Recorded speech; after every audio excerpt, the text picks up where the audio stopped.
Chapter 483. The main gates of the Gu estate were tightly shut all year round, never opening for anyone. Gu Beiyue held a high position, but he stood alone. He didn't involve himself in politics, nor did he make friends with anyone in the imperial court. He didn't even make friends with anyone. There were many nobles in the imperial court and palace who tried to curry favor with Gu Beiyue, and some even tried to blackmail him.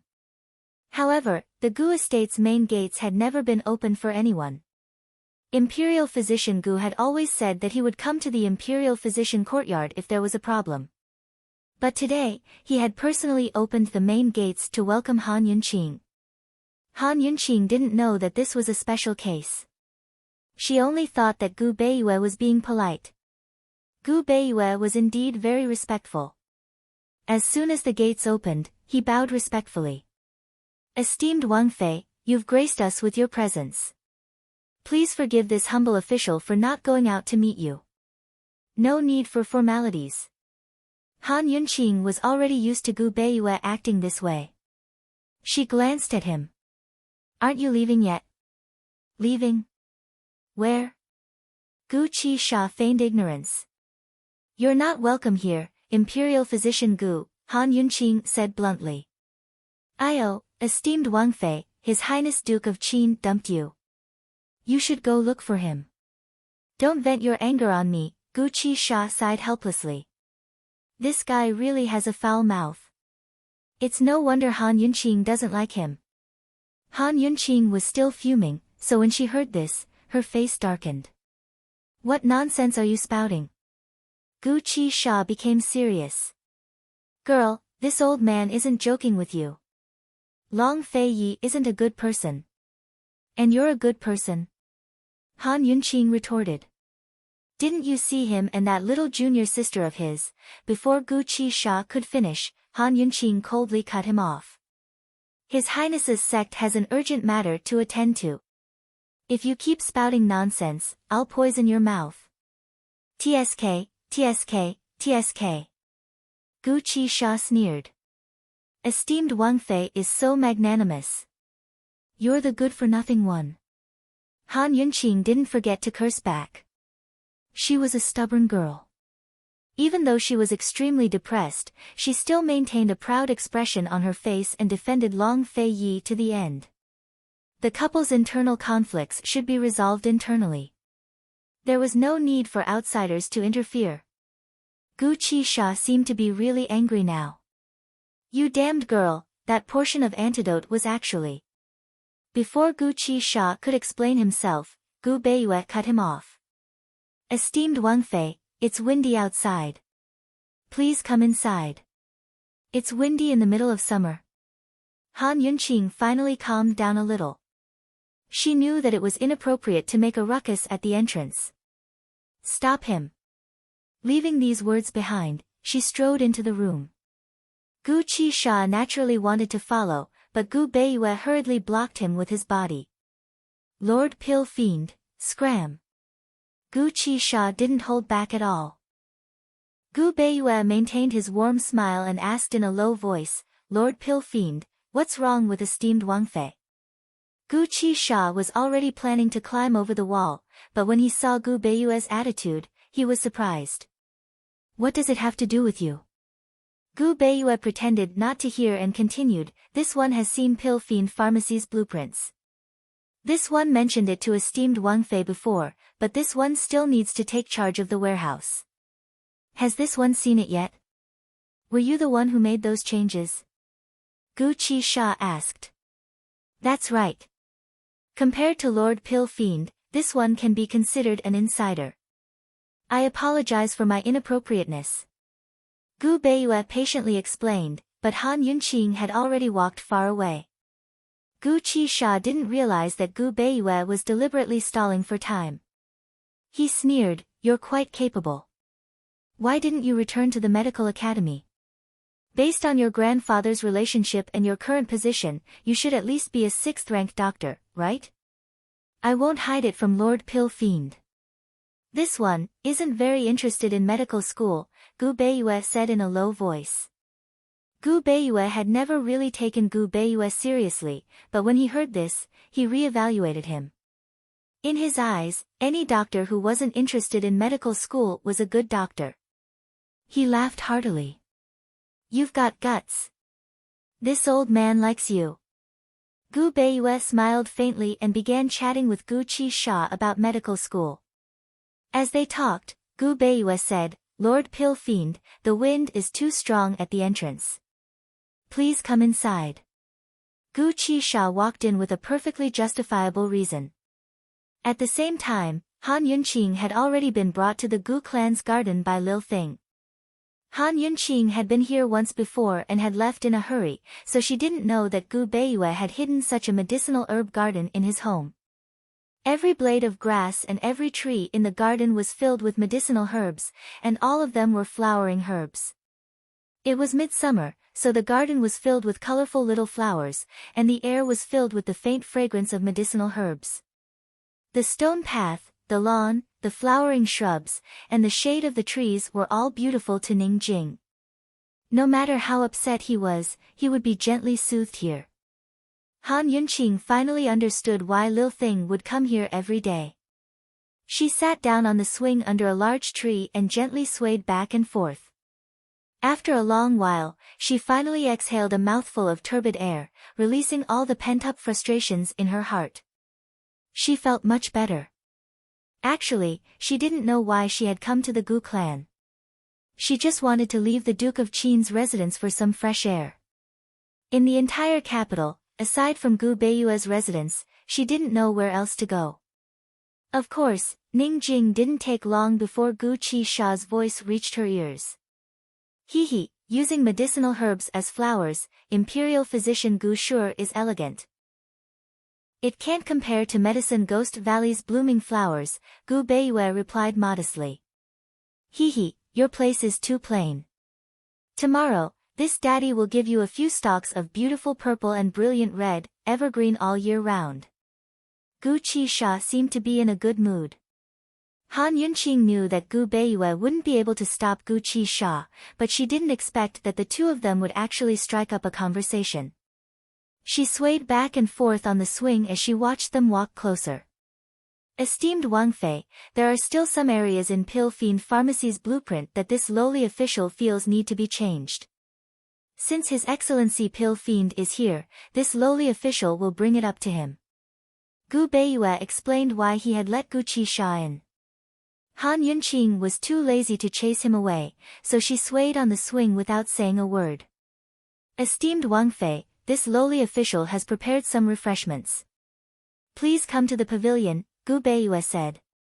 Han Yunqing had originally calmed down a bit, but when she heard the words refreshments, she suddenly felt suffocated again. She calmly replied, "No tea, just water will do." If it were anyone else, they would definitely ask why, but Gu Beiyue didn't ask any questions. He silently ordered the servants to remove the refreshments and replace them with water. The three of them entered the pavilion and sat down. If it were anyone else, they would definitely ask, "Esteemed Wang Fei, why have you come?" But Gu Beiyue didn't ask any questions. He simply asked, "Esteemed Wang Fei, did you bring the blueprint?"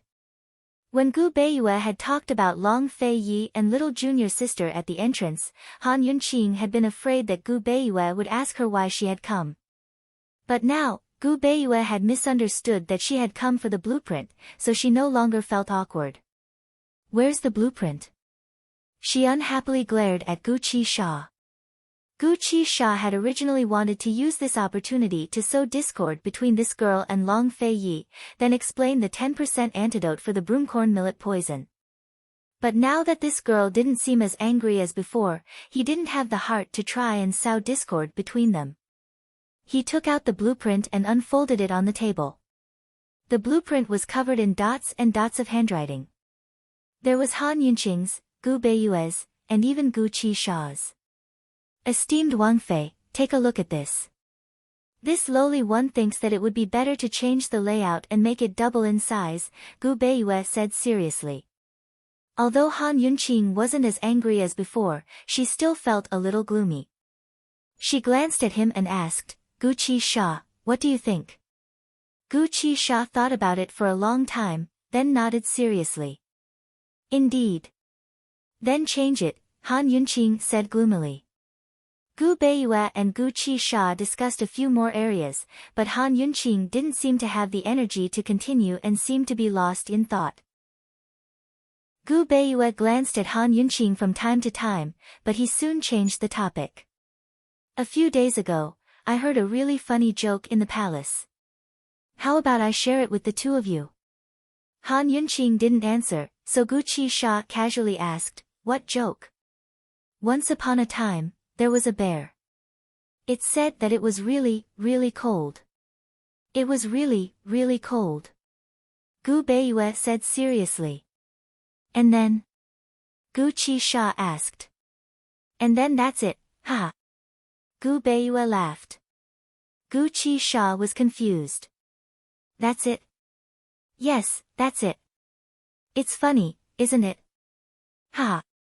Gu Beiyue laughed heartily. Who would have thought that the humble, gentle, and well-mannered imperial physician Gu could tell a joke and laugh so heartily? Gu Qisha rolled his eyes and didn't want to waste any more time talking. Gu Beiyue, on the other hand, couldn't stop laughing. Han Yunqing, who had been silent all this time, suddenly spoke up. That's not cold at all. I know something even colder. Gu Qisha wasn't interested, but Gu Beiyue looked expectant. Is that so? This official is all ears. Han Yunqing perked up and said seriously, once upon a time, there was a polar bear that was sitting alone on the ice in a daze. It was so bored that it started plucking its fur for fun. 1, 2, 3, until there wasn't a single hair left. She paused at this point. And then? Gu Beiyue asked curiously. Take a guess. Han Yunqing deliberately kept him in suspense. Gu Beiyue shook his head. I can't guess. And then it cried out. It's so cold. Gu Beiyue was stunned when he heard this, while Han Yunqing burst into laughter. She laughed even harder when she saw Gu Beiyue's stunned expression. It's very cold, isn't it? Ha ha ha. Gu Beiyue maintained his dazed expression, but a gratified smile flitted across his eyes. Cold jokes were not meant to entertain others, but to entertain oneself. The person who told the joke would always laugh louder than the person who heard it. Gu Qisha really didn't find it funny, but when he saw Han Yunqing laughing heartily, he pretended to shiver. It's so cold. It's so cold. It's so cold. Ha! As he laughed, Gu Qisha's interest was piqued. I'll tell you one too. Once upon a time, there was a eunuch below. Can you guess what happened? Han Yunqing thought for a long time but couldn't think of anything. Gu Beiyue, guess. Gu Qisha asked. Gu Beiyue didn't say anything, so Han Yunqing asked suspiciously, don't tell me it's gone too. Gu Beiyue couldn't help laughing when he heard this, but Gu Qisha burst into laughter. Han Yunqing, you're a genius. Han Yunqing couldn't wrap her head around it. She pondered for a moment. Once upon a time, there was a eunuch below, that's gone. Gu Qisha laughed so hard that his stomach hurt when he saw her confused expression. Ha ha ha. Han Yunqing finally realized what was so funny. She grabbed the drawing and threw it at Gu Qisha. You're shameless. She looked at Gu Beiyue and saw that he was holding back his laughter. Gu Beiyue obviously already knew the answer. All right, she couldn't help but laugh. She had to admit that this dirty joke was amazing. Her gloomy mood unknowingly relaxed, and she didn't even realize it herself. However, just as they were laughing, Gu Beiyue's expression suddenly changed. He then pulled Han Yunqing into his arms. Almost at the same time, several arrows flew into the pavilion from all directions. Assassins. Chapter 484. Assassins. Whether it was Han Yunqing or Gu Beiyue, neither Gu Qisha had expected an ambush from an assassin. At this moment, they did not have the luxury of time to think too much as the rain of arrows was extremely fierce. Gu Qisha did not care if Gu Beiyue lived or died. He held Han Yunqing tightly in his arms, one hand wrapped around her while the other pulled out his sword and continuously deflected the arrows that were flying towards them. Almost at the same time, the sound of fighting could be heard from nearby. It seemed that the hidden guards protecting Han Yunqing were fighting with the assassins. Gu Beiyue. Protect Gu Beiyue. In the midst of her panic, Han Yunqing still remembered Gu Beiyue, who had no strength to truss a chicken. No matter who these assassins were, if they were not here for her, then they were here for Gu Beiyue. Gu Beiyue was innocent. She was tightly pressed against Gu Qisha's chest and could not struggle at all. Even breathing was difficult and she could not see the situation around her. However, she could hear the whooshing sounds of arrows flying through the air as well as the sounds of Gu Qisha's sword clashing with the arrows.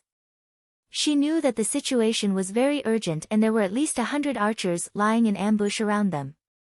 Gu Beiyue did not know any martial arts at all. Forget 10,000 arrows, one arrow would be enough to kill him. Gu Qisha, save Gu Beiyue. Gu Beiyue, I beg you, save Gu Beiyue. Han Yunqing had never cried before, but at this moment, she was so anxious that she was on the verge of tears. Fortunately, Gu Beiyue was not injured because Lil Thing was protecting him.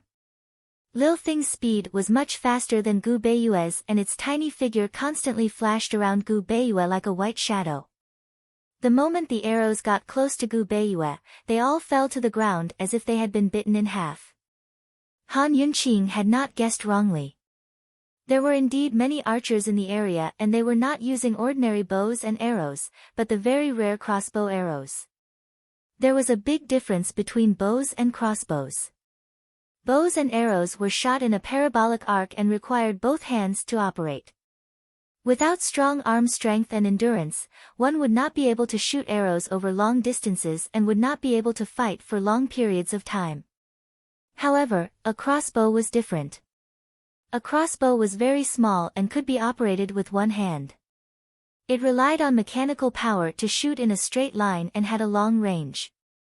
Moreover, its explosive power was very strong and its lethality was also very high. Compared to a long bow, a crossbow was much harder to dodge. The combined destructive power of a single crossbow arrow was comparable to the combined destructive power of 10 bows and arrows. It was unknown how many archers had sneaked into Gu Beiyue's courtyard, but it was not an exaggeration to describe the situation in the pavilion as a rain of arrows. If they were not careful, neither Gu Qisha nor Lil Thing would be able to protect Han Yunqing and Gu Beiyue. When he heard Han Yunqing's cry, Gu Beiyue's gentle gaze became indescribably gentle. To him, such a dangerous situation was nothing to be afraid of. Unfortunately, neither Han Yunqing nor Gu Qisha had noticed the change in his expression. Gu Qisha was completely focused on dealing with the crossbow arrows and was annoyed by Han Yunqing's disturbance. He shouted angrily, "Your poisonous beast is protecting him so he won't die. I'm about to die from your noise, so shut up." Poisonous beast? Lil Thing. Han Yunqing finally remembered that Lil Thing was here as well. Her heart finally settled back into her chest. With Lil Thing's skills, it should be able to protect Gu Beiyue.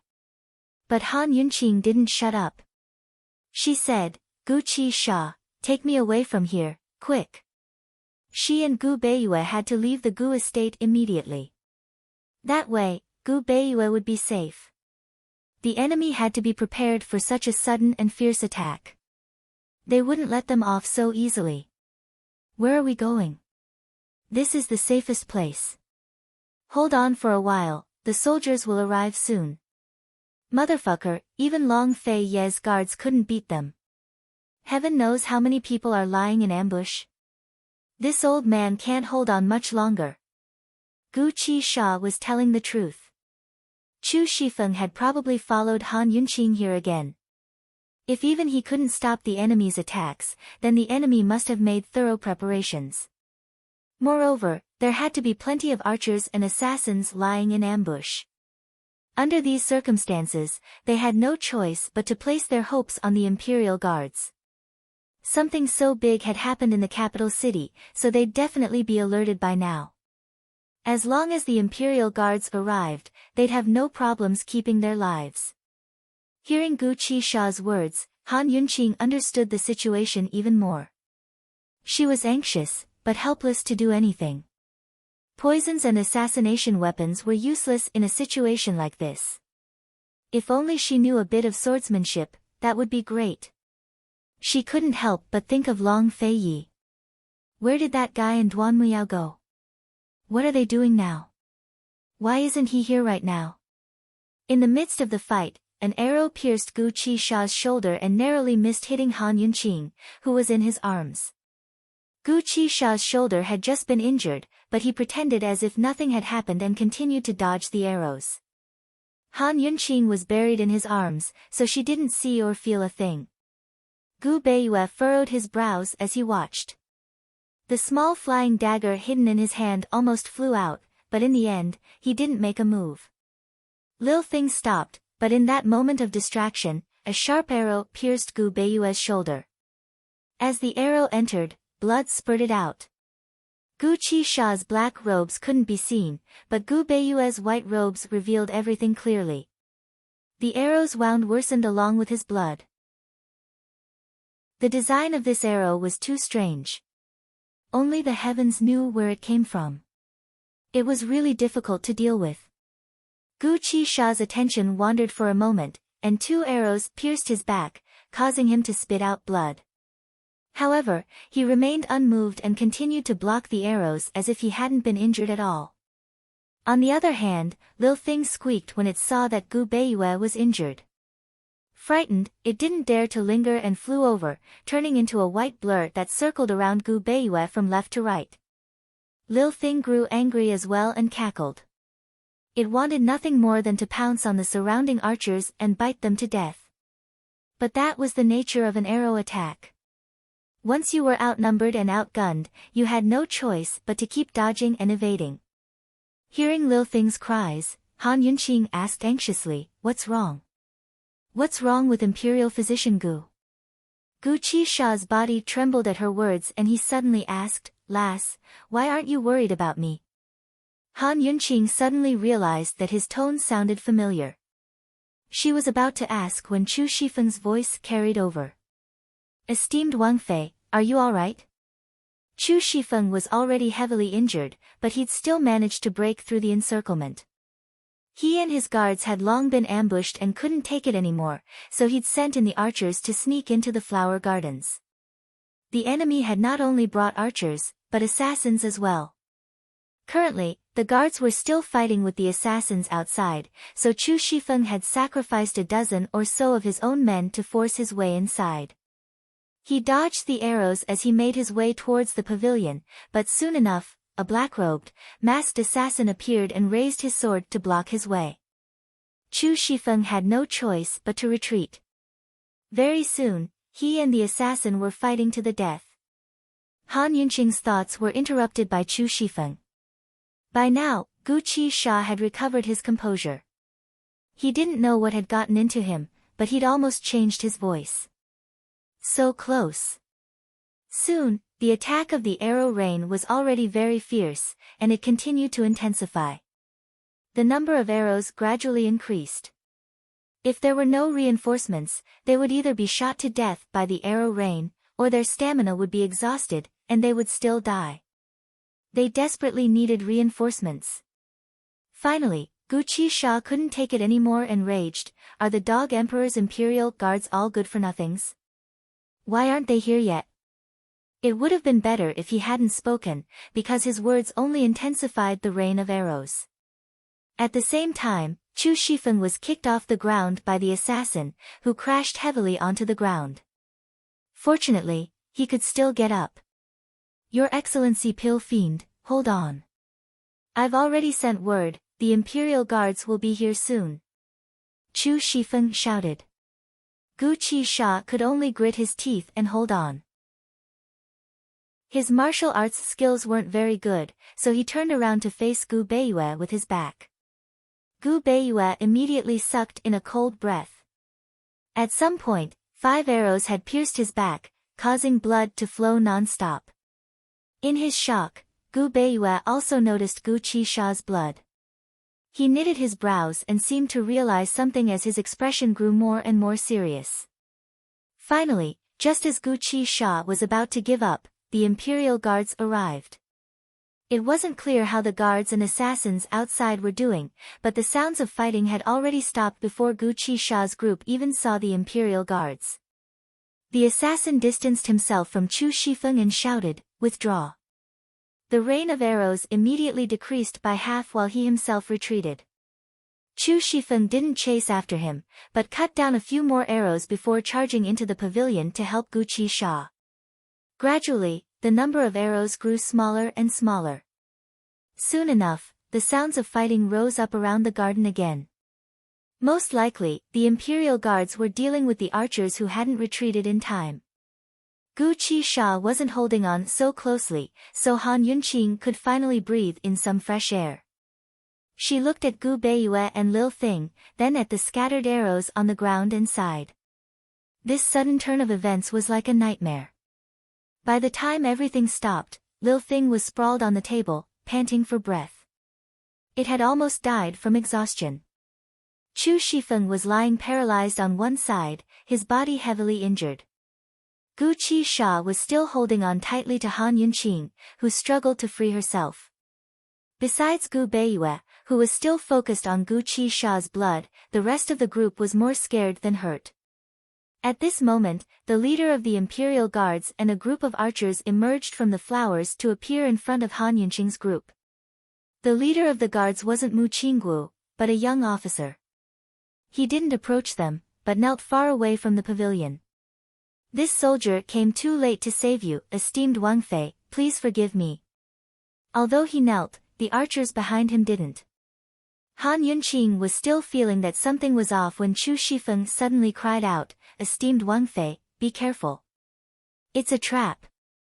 As soon as he spoke, the kneeling young man waved his hand. All of the archers knocked their bows and aimed at Han Yunqing. None of them expected the Imperial Guards they'd been waiting for to change sides. Gu Beiyue was about to throw himself at them when Gu Qisha pulled Han Yunqing into his arms again and turned around, exposing his back to the arrows. Swish swish swish. Heaven knows how many arrows sank into his back. This time, he didn't need Han Yunqing to urge him to run out of the pavilion with Han Yunqing in tow. Now that the Imperial Guards had changed sides, this was the most dangerous place. Chapter 485. Gu Beiyue used his back as a shield to escape the pavilion with Han Yunqing in tow. However, the archers surrounding the pavilion didn't chase after them. Instead, they drew their bows and surrounded Chu Shifeng and Gu Beiyue. "What's going on?" "Not good, it's a trap. Esteemed Wang Fei's in danger." Chu Shifeng reacted quickly. Instead of chasing after Gu Qisha, these people had trapped them instead. Without a doubt, they wanted to silence them and prevent news of the Imperial Guard's betrayal from spreading. At the same time, there had to be a trap waiting for Gu Qisha to jump into it. Their methods were ruthless. So vicious. Judging from the current situation, Chu Shifeng was certain that Duan Muyao's appearance wasn't a coincidence either. She was probably trying to lure His Highness Duke of Qin away on purpose. It was very likely that Chu Tianyin was the mastermind, but Chu Shifeng couldn't figure out how the man could mobilize all the Imperial Guards in Tianning. The young commander stood up and said coldly, "Guard Chu, you never thought you'd have a day like this, did you? Do you think you can hide the truth by wiping out our mouths? Do you think His Highness Duke of Qin is a vegetarian?" Chu Shifeng rebuked. "My family's master isn't a vegetarian either." The young commander smiled as he backed away step by step. It was obvious that he was about to give the order to fire the arrows. Gu Beiyue's warm gaze turned icy as he prepared to attack. But right at this moment, there was a gust of wind as a sharp sword flew through the air and pierced through the young commander's stomach. Impudent thing. Very soon, Mu Qinggu flew over from nearby to land by the young commander's side. He yanked out his sword and kicked the corpse aside as he asked anxiously, Imperial Physician Gu, Guard Chu, where's esteemed Wang Fei? Mu Qinggu had been collecting evidence with the crown prince at the ruins of the black market for the past few days. He'd just returned when he heard that something had happened to Imperial Physician Gu, so he personally led his troops over. Along the way, his attendants reported the situation to him, and he rushed over at the fastest speed in his life.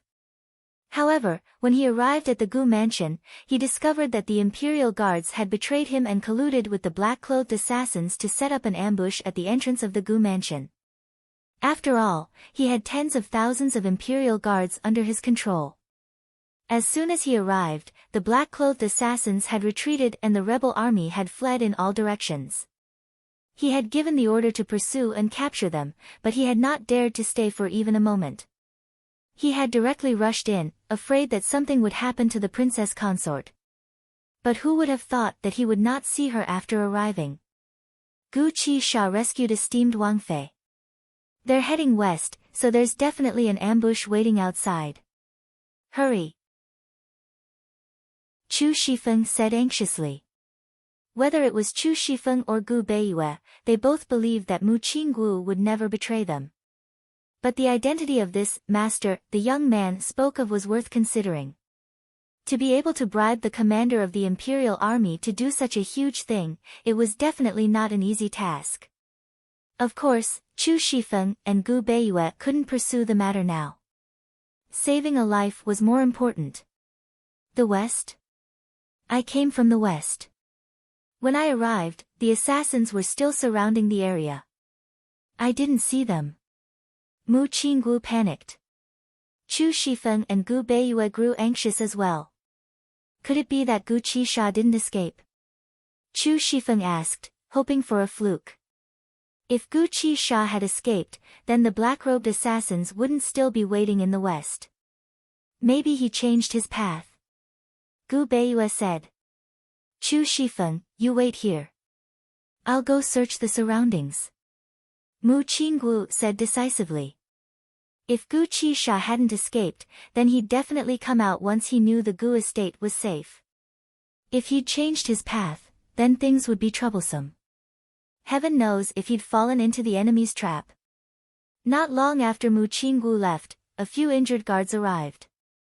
Chu Shifeng had them stand guard while he ignored his sword wounds and rushed to find His Highness Duke of Qin. As soon as he left, Gu Beiyue excused himself to rest. As soon as he left the guard's line of sight, he vanished from sight. Lil Thing couldn't catch up even if it wanted to. By now, Gu Qisha and Han Yunqing had long left the Gu estate, but were still running for their lives. Gu Qisha and Han Yunqing looked like they were heading west, but they'd met an even stronger group of crossbow archers before they'd even left the gates. These archers didn't just wield crossbows in one hand, but two in each hand. Their killing power doubled as a result. Their leader was none other than the black-robed assassin who'd fought with Chu Shifeng. Han Yunqing's shoulder had been pierced deeply by a crossbow bolt, leaving a trail of fresh blood. As for Gu Qisha's body, it was impossible to imagine. Currently, Gu Qisha was still clutching Han Yunqing tightly in his arms as they fled for their lives in a small, dark alley. He wasn't an idiot, so he knew he had to run towards a crowded area. He wanted nothing more than to run straight into the palace so he could draw attention to himself and draw reinforcements to him. But there was no way he could do that, because he was completely forced into the alley. Ahead of him was a dead end, while behind him, a steady stream of arrows followed. Gu Qisha grabbed Han Yunqing with one hand and tossed aside a pile of trash by the road with the other. He wanted to stop the arrows and jump onto the roof, but he'd barely made a move when multiple arrows came flying at him from above. He had no choice but to keep going. Fuck! Gu Qisha cursed angrily, but in his heart, he admired these archers. They were too strong, and used their crossbows to perfection. Once Xinjin was pinned down, it was hard to seize the initiative. You're using poison. I can't do it. This wasn't the first time Han Yunqing had urged him to do so, but Gu Qisha didn't listen. The crossbow archers weren't chasing after them at all. Moreover, judging from the trajectory of their arrows, they were constantly changing positions. In this situation where the enemy was in the dark and he was out in the open, it was a little difficult to use poison. More importantly, Gu Qisha didn't have any extra hands. He had to protect Han Yunqing with one hand while using the other to deflect the arrows. He had been concentrating all his attention, but he still let Han Yunqing get hit by an arrow. If he used his doppelganger to poison her, who knew if he could still protect Han Yunqing? These assassins were after Han Yunqi, so every arrow they shot was aimed at Han Yunqing. Han Yunqing couldn't do anything either. She couldn't even see the archers clearly, let alone aim. Along the way, she'd used quite a few poisons to attract mosquito swarms, ant swarms, and poisonous spiders. She'd used everything she could think of, but unfortunately, nothing came to her. This was the imperial capital. How could there be so many poisonous insects? If there were no poisonous insects in a certain area, it didn't matter how many poisons she used. Her poison skills, which she had always been proud of, had long been despised by her. However, in this situation, even if she had Jun Yixie's master's ability to make use of the wind to poison people, she still wouldn't be able to create a large poisonous fog. In this place and in this climate, there was no fog at all. Suddenly, Gu Qisha's body trembled. Han Yunqing's brows furrowed even tighter. She knew that Gu Qisha had been hit by an arrow again. Ever since they left the Gu family, she had noticed that his body would tremble. This was already the 5th time. Although she was tightly protected in his arms and couldn't see anything, she could guess that he must have been hit by many arrows in his back. Gu Qisha, hand me over. Han Yunqing said seriously. Gu Qisha pretended not to hear her and continued to flee. Although it had only been a little over 2 hours since the Gu family had been attacked, escaping from a rain of arrows was very physically and mentally exhausting. Furthermore, he also had to protect Han Yunqing. Although Gu Qisha looked like he was walking with ease, he was actually holding on for dear life. How could Gu Qisha not hear her when she spoke so loudly? Han Yunqing knew that he was purposely ignoring her. Gu Qisha, hand me over, do you hear me? She yelled angrily. Handing her over was the only way out. Otherwise, Gu Qisha would be shot to death by a rain of arrows. Gu Qisha scoffed, stupid woman, do you want to die? You're the stupid one. That black-clothed expert's martial arts are far above yours. He probably hasn't approached us yet because he's afraid of my poison skills. Hand me over and I'll definitely be able to restrain him. Catch the ringleader and catch the thief, understand? Han Yunqing said seriously. Although she was being protected, she hadn't been idle at all. She had been constantly analyzing the situation and thinking of a way to deal with it. What if? Gu Qisha asked. What if? Han Yunqing didn't understand. What if they kill you right away? Gu Qisha asked again. I don't think they're here to kill me. It looks more like they're here to kidnap me, Han Yunqing said seriously. More like. Are you gambling with your life? Gu Qisha scoffed. Han Yunqing was silent for a long time before she answered seriously, I'm gambling. I'm gambling. I won't allow you to gamble. Gu Qisha suddenly became very angry. As he spoke, he hugged Han Yunqing tightly and pressed her against his chest, as if he was afraid that she would leave him at any moment. Han Yunqing's face was pressed against Gu Qisha's chest and she could hear his strong heartbeat. She wanted to struggle, but no matter how hard she tried, she couldn't move an inch. The sound of the wind breaking filled her ears as countless arrows flew past her, each one of them fatal. Life and death were separated by a fine line, but she couldn't help but admit that she felt safe in this unfamiliar embrace. Once again, an indescribable sense of familiarity filled her heart. However, Han Yunqing quickly regained her senses and said coldly, Gu Qisha, you're the one who's courting death. If you continue like this, only death awaits you. She had cheated him out of half of Pill Fiend Pharmacy and broken the rules that had been inconvenient for him for more than 10 years. Shouldn't he hate her? Shouldn't he take this opportunity to take revenge on her? Why was he protecting her so desperately?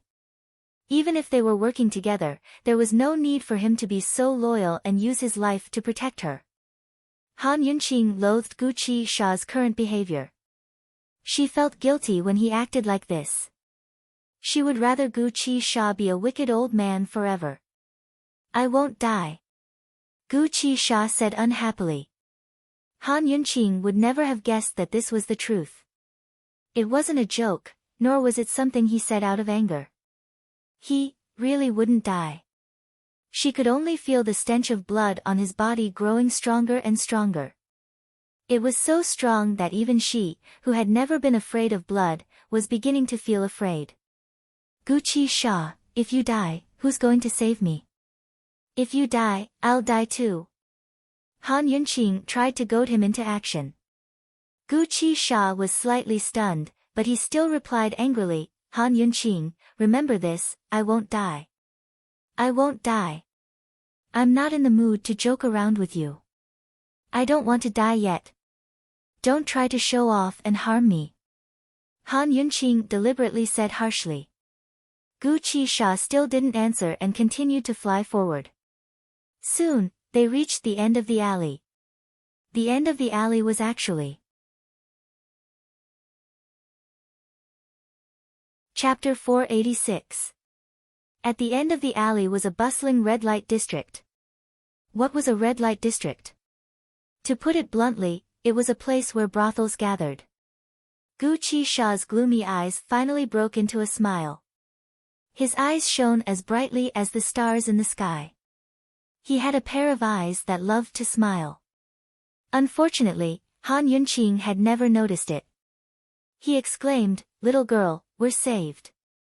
Just as he finished speaking, a sharp arrow pierced through his back like a hot knife through butter. Its power was completely different from any of the previous crossbow bolts. Ha! Gu Qi-sha grunted and spat out a mouthful of blood. The blood quickly flowed down his black hood and dripped onto Han Yunqing's face. Gu Qi-sha! Han Yunqing cried out in alarm. Her heart nearly stopped beating. Poison lass, don't be afraid. Even his voice had become gentler. It was no longer sinister or frightening. Instead, there was a hint of a smile in his gentleness and a hint of playfulness in his smile.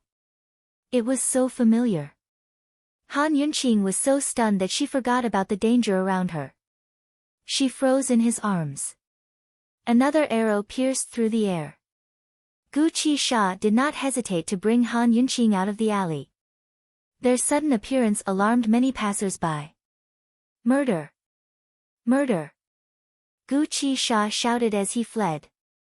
Even though they were already quite far from the capital and were about to leave the city, the ruckus he caused would definitely attract the attention of the soldiers.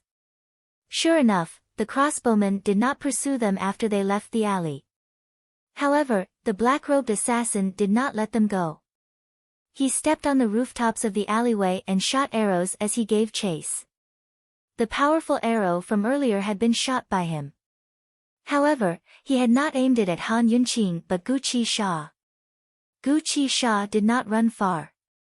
Instead, he unexpectedly barged into a large brothel. His sudden appearance in his blood-stained black robes immediately caused a commotion. The brothel's occupants were thrown into chaos as they fled in all directions. Even though the black-robed assassin had caught up to them in time, he could not find Gu Qi-sha and Han Yunqing in the crowd.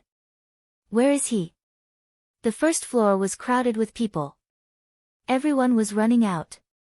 The prostitutes and customers on the second and third floors were also rushing downstairs with their clothes in disarray. However, there were also many people whose rooms were still closed. The black-clothed expert soared into the air and landed on the railing of the second floor. This action startled another group of people. The entire brothel was in an uproar. The black-clothed expert coldly swept his gaze over the crowd, but he still did not see Gu Qi-sha and Han Yunqing. He was not in a hurry. His gaze was steady and shrewd. He scanned the stairs and railings one by one, and soon found a bloodstain on one of the railings. Gu Qi had been hit by so many arrows, so he must have lost a lot of blood.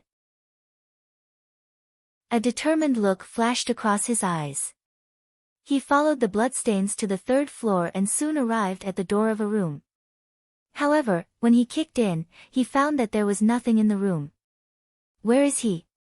He immediately kicked open the doors of the surrounding rooms. His actions were swift and ruthless. He naturally had to be on guard against Han Yunqing and the others using poison. Unfortunately, after kicking open more than 10 rooms, he found that they were either empty or occupied by someone who was having sex on the bed. If they were not enjoying themselves, how could they not have heard such a huge commotion in the brothel? Could it be that they had escaped from the brothel? The black-clothed expert was about to leave when he saw that the door to the room at the end of the corridor was tightly shut. He did not give up and carefully walked over. After preparing his crossbow, he viciously kicked open the door.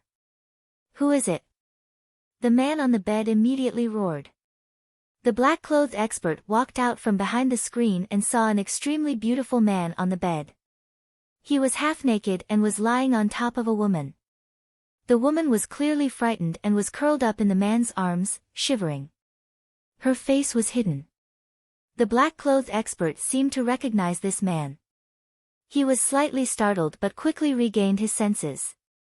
His sharp gaze swept across the man and woman on the bed. Although both of them were naked, the silk quilt covered their bodies, so he could not see everything. The man's legs were long and slender, full of strength. The woman's legs were fair and well-proportioned. One above the other, and the other below, they were intertwined. Of course, most of their bodies were still covered by the silk quilt.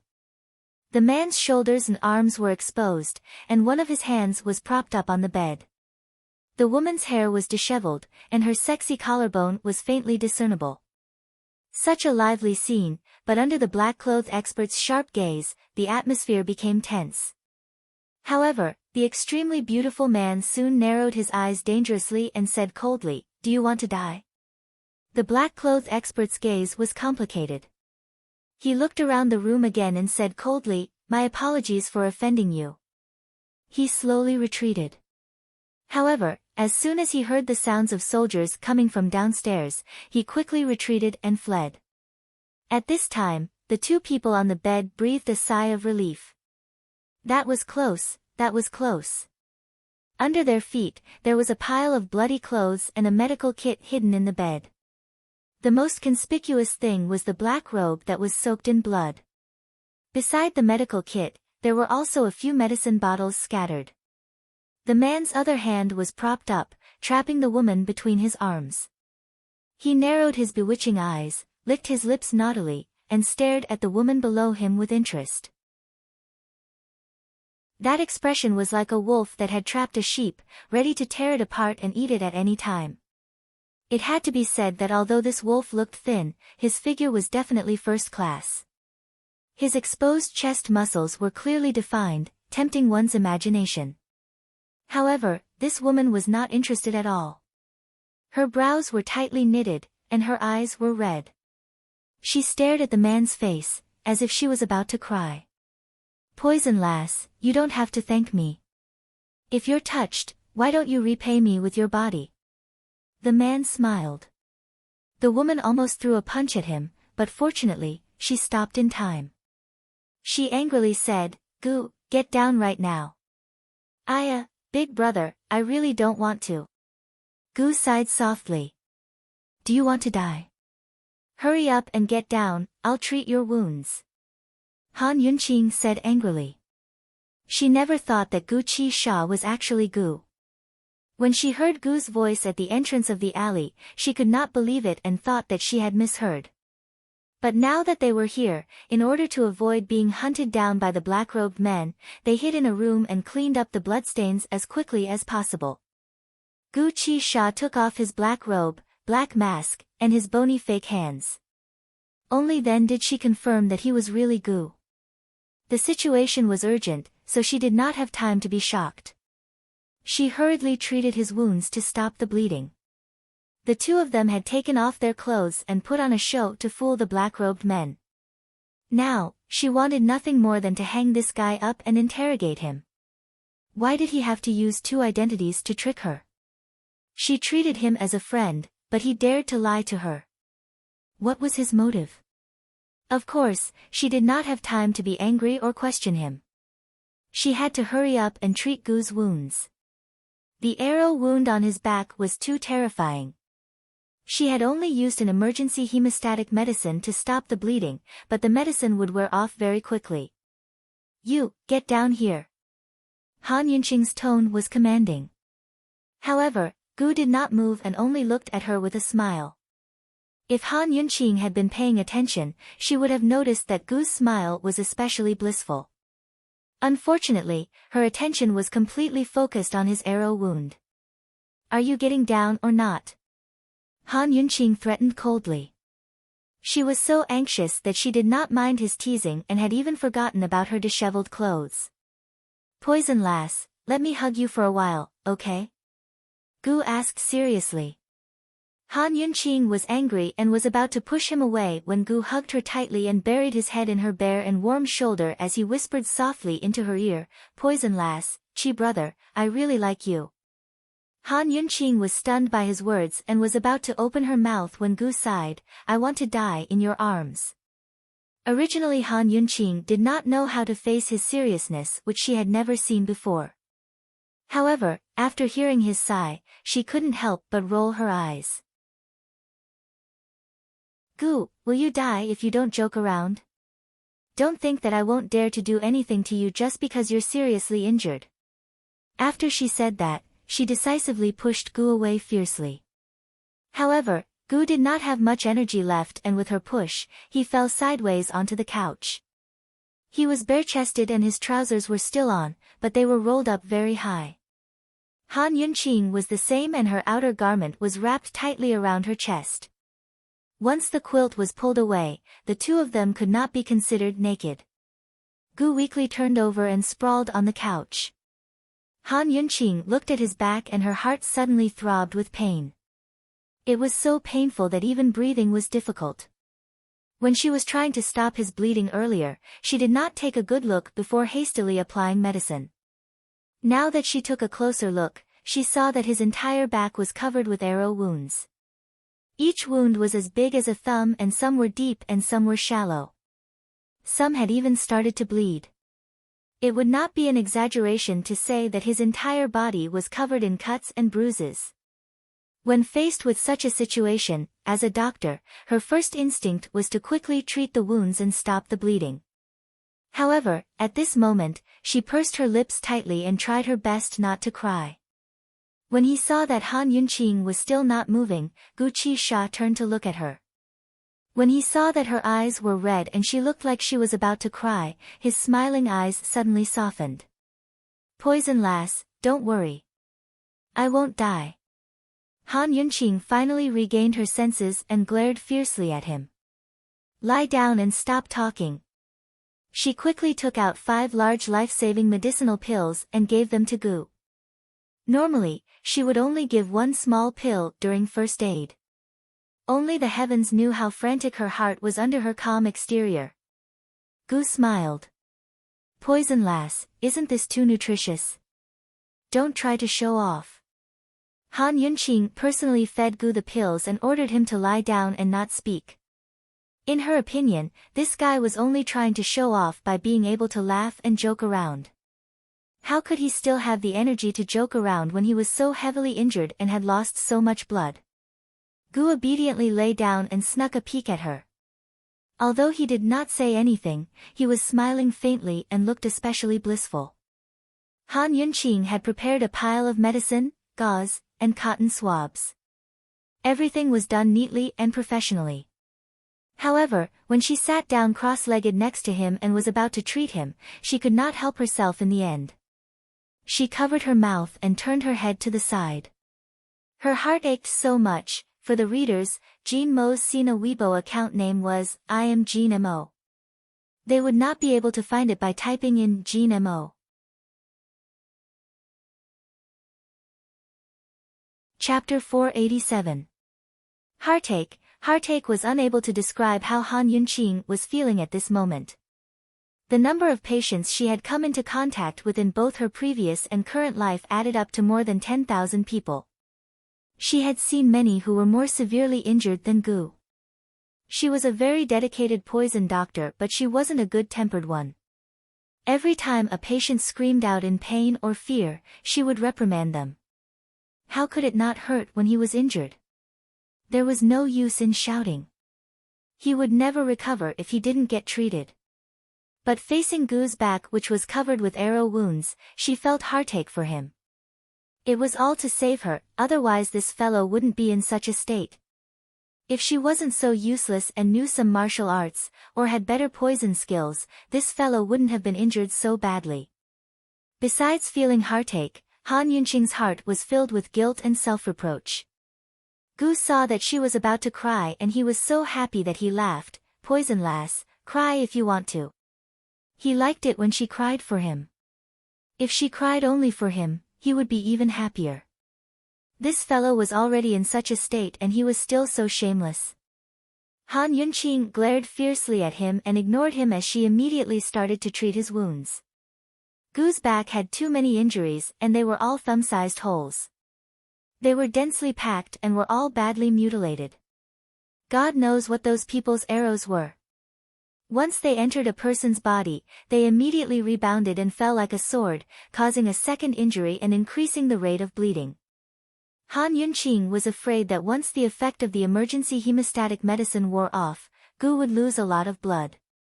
Although this fellow was still trying to show off his ability, his face was already very pale. She made a prompt decision to apply another round of emergency hemostatic medicine and started to treat each wound carefully from top to bottom.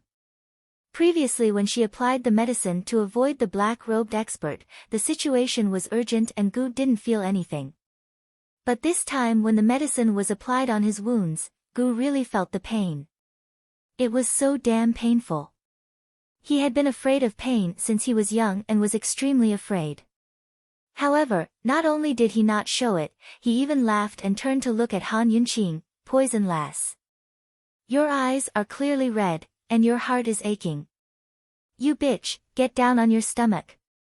Do you want to die?" Han Yunqing immediately cursed. It was not because she was embarrassed and angry that her eyes were red, nor was it because she was worried about his wound. She was just depressed that this guy was about to die from his injury. Why was he still so restless and teasing her all the time? The wound would bleed once the medicinal effect wore off. If it wasn't treated within an hour, this fellow would definitely die from excessive blood loss. You only know how to show off. You only know how to tease. Her heart ached so much. Why didn't he feel any heartache for himself? Gu suddenly stopped laughing and asked faintly, "Girl, are you afraid that I'll die?" She didn't know if Han Yunqing was too serious to hear her or if she heard her and was too lazy to answer. In short, she ignored her. Gu also stopped joking and obediently laid down on his stomach and closed his eyes. He was indeed powerless, but it wasn't fatal. He had an immortal body.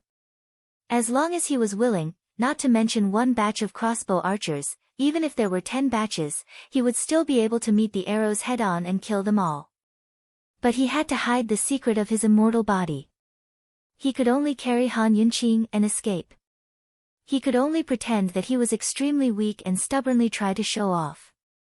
Although this woman's poison skills were exquisite and her medical skills were average, but if he wasn't careful, it was very possible that she would discover something strange. At this moment, Han Yunqing had already treated 2 wounds, disinfected, applied medicine and stopped the bleeding. The wounds were densely packed and she couldn't bandage them one by one. She pondered over whether to quickly treat all the wounds or she would have to wrap Gu up like a dumpling. Of course, although she didn't say it, she was not only concerned about Gu's wounds, but also his complexion, pulse and mental state. Although he was seriously injured, this guy did seem to be in good condition. She only thought that Gu was just trying to show off. In addition, she had already given him 5 large life-saving medicinal pills. With Gu's physique as a martial arts practitioner, his performance wasn't too abnormal. The room was silent.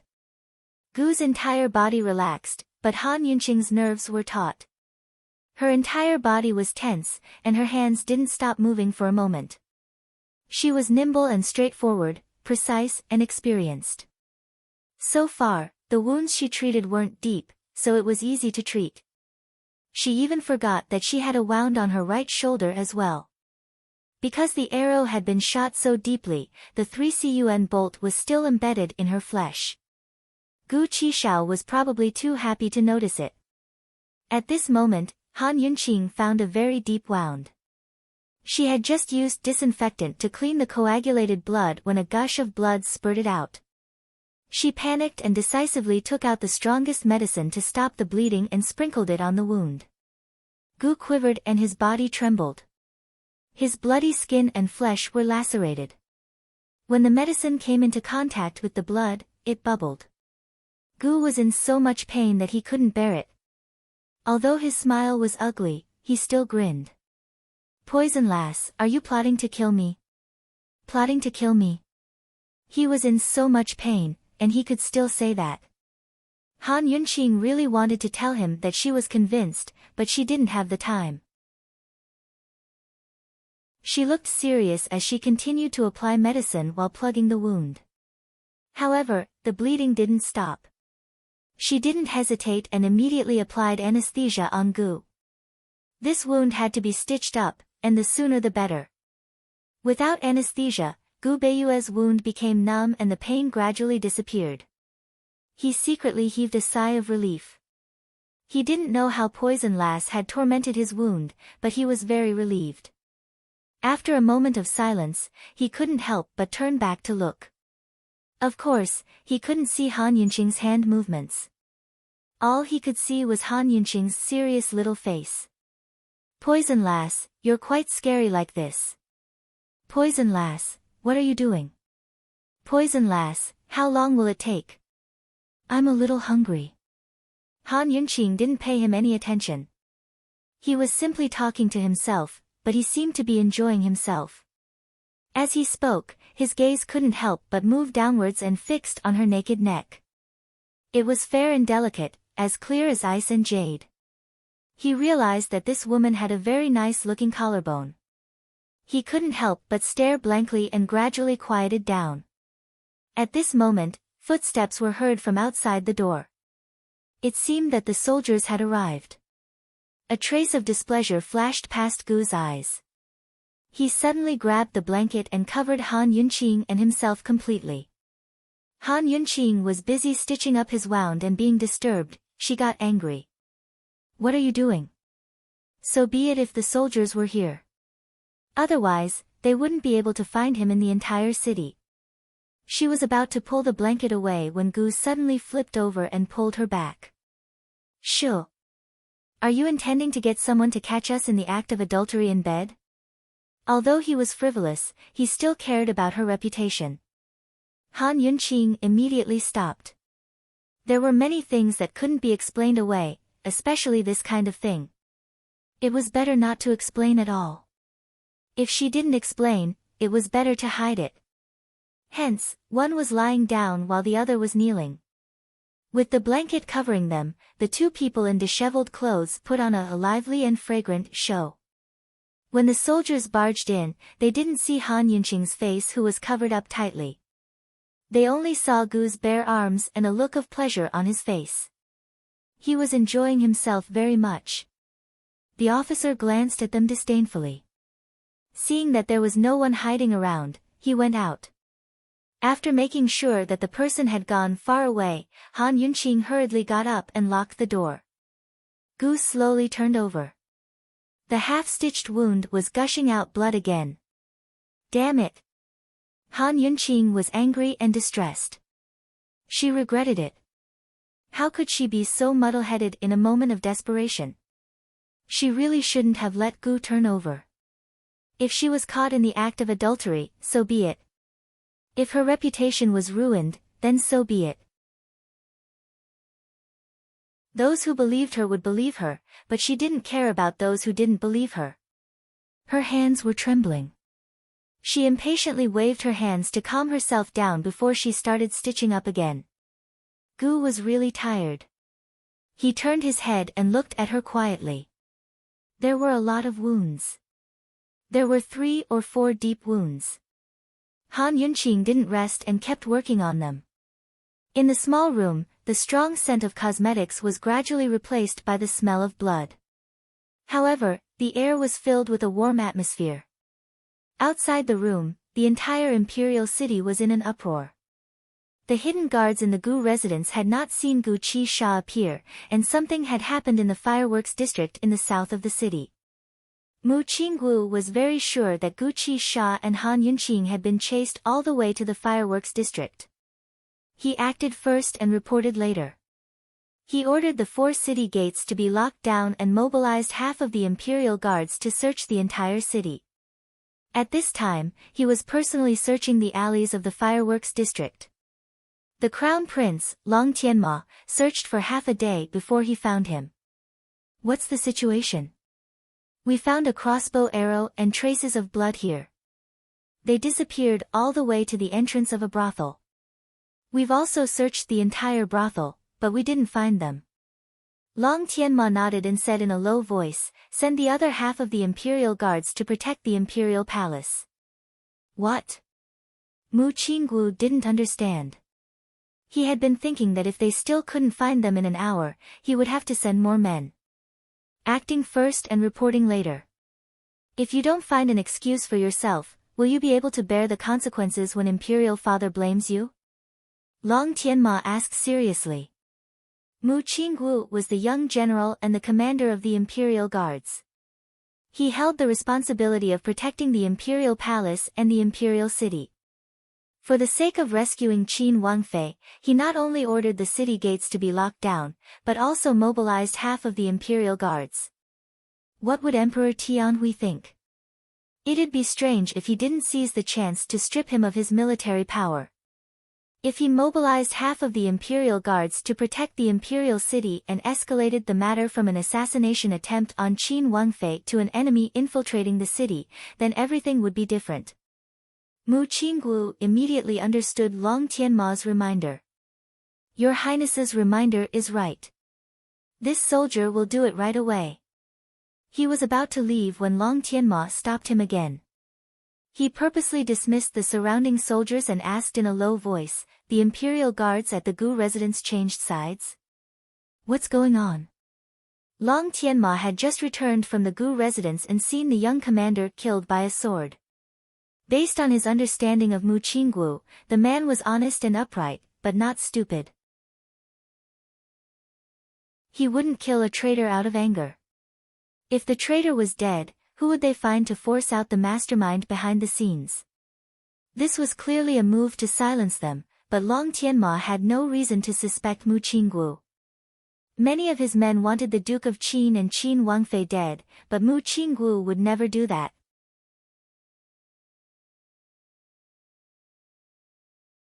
Chapter 488. Faced with Long Tianma's questions, Mu Qinggu's gaze was evasive. This soldier is very puzzled as well. The situation was urgent at the time, so I killed him on impulse. Fortunately, that junior commander had 2 or 3 captains under him to interrogate. This soldier has already ordered people to lock up all the suspects. On impulse? That didn't seem like Mu Qinggu's style at all. Long Tianma gave him a meaningful look. Let's not talk about that for now. Hurry into the palace, the sooner the better. Mu Qinggu left in a hurry. Long Tianma inspected the bag of crossbow bolts that Mu Qinggu had collected and discovered that these bolts were much shorter than ordinary ones. Moreover, the arrowheads were as sharp as blades. Even Imperial Uncle Qin's guards couldn't defeat them. As expected, they're not simple. He laughed cold. Your Highness, hurry and leave. It's not safe here. Those crossbow archers haven't been found yet, the attendant by his side urged. Long Tianma wasn't in a rush to leave. He took out half a bag of crossbow bolts and handed it to the attendant. Take this to the Xianlong Dragon Gate. Others might not have heard his words, but his personal attendant was very clear. Without a doubt, His Highness Crown Prince was going to use these crossbow bolts to kill the guards of the Qianlong Dragon Gate. The Emperor wasn't stupid. He wouldn't be nervous if the young general mobilized troops to protect the palace. But if he discovered that the guards of the Qianlong Dragon Gate had been killed by the crossbow bolts as well, then the Emperor would get out of bed immediately even if he was ill. This subordinate understands. I'll do it immediately. The attendant obeyed and left. Long Tianma's lips curved into a sinister smile. Of course he was going to make a big deal out of this. The bigger the better. It'd be best if he could connect it to the gunpowder case at the black market. That way, Chu Qingge wouldn't even be able to keep her position as noble consort, much less the position of empress. Actually, he should have been sitting in the Eastern Palace waiting to watch the show, but he couldn't help but leave in the end. He even brought a group of attendants with him to search everywhere. The Imperial Guards had searched for so long without finding anyone. Who knew where that woman, Han Yunqing, was right now? Just how was she? Was she hurt? Such a big thing had happened, yet Imperial Uncle Qin still hadn't shown up. Could it be that he wasn't in the imperial capital? He was still here a few days ago. If Imperial Uncle Qin went on a long trip, wouldn't he bring along Han Yunqing? Long Tianma couldn't figure it out, so he quickly led people to search everywhere. Long Fei Yi was indeed not in the city. At this moment, he was in a courtyard outside the city. In the dimly lit guest hall, the doors and windows were tightly shut. Outside, the sharp chirping of birds could be heard. This was the signal of the secret guards of the Yu Pavilion. Once the secret guards made such a sound, it meant that something had happened in the residence. In the quiet room, Long Fei Yi stood with his hands clasped behind his back. His entire body exuded a cold aura, making the already cold room seem even colder. The sunlight outside the window slanted in, shining on his cold and hard face, but not into his deep eyes. Beneath his feet was a pile of corpses, all of them slashed by his sword. Two people stood in front of him. One was the white-robed Duan Muyao, while the other was Tian Shan Kenzo's second-in-command, Long Fei Yi and Duan Muyao's martial uncle, Zhang Qiuzi. It was only natural that Long Fei Yi would show up to honor his martial uncle's visit. But Duan Muyao had told him that his master had come and even brought his token. Thus, Long Fei Yi had come in a hurry. Duan Muyao had said that his master missed him and insisted on coming down the mountain to see him. Logically speaking, his master should have gone straight to the Duke of Qin's estate to see him. But in his current state, it wasn't appropriate for him to show his face in public. Even going to the Duke of Qin's estate was out of the question.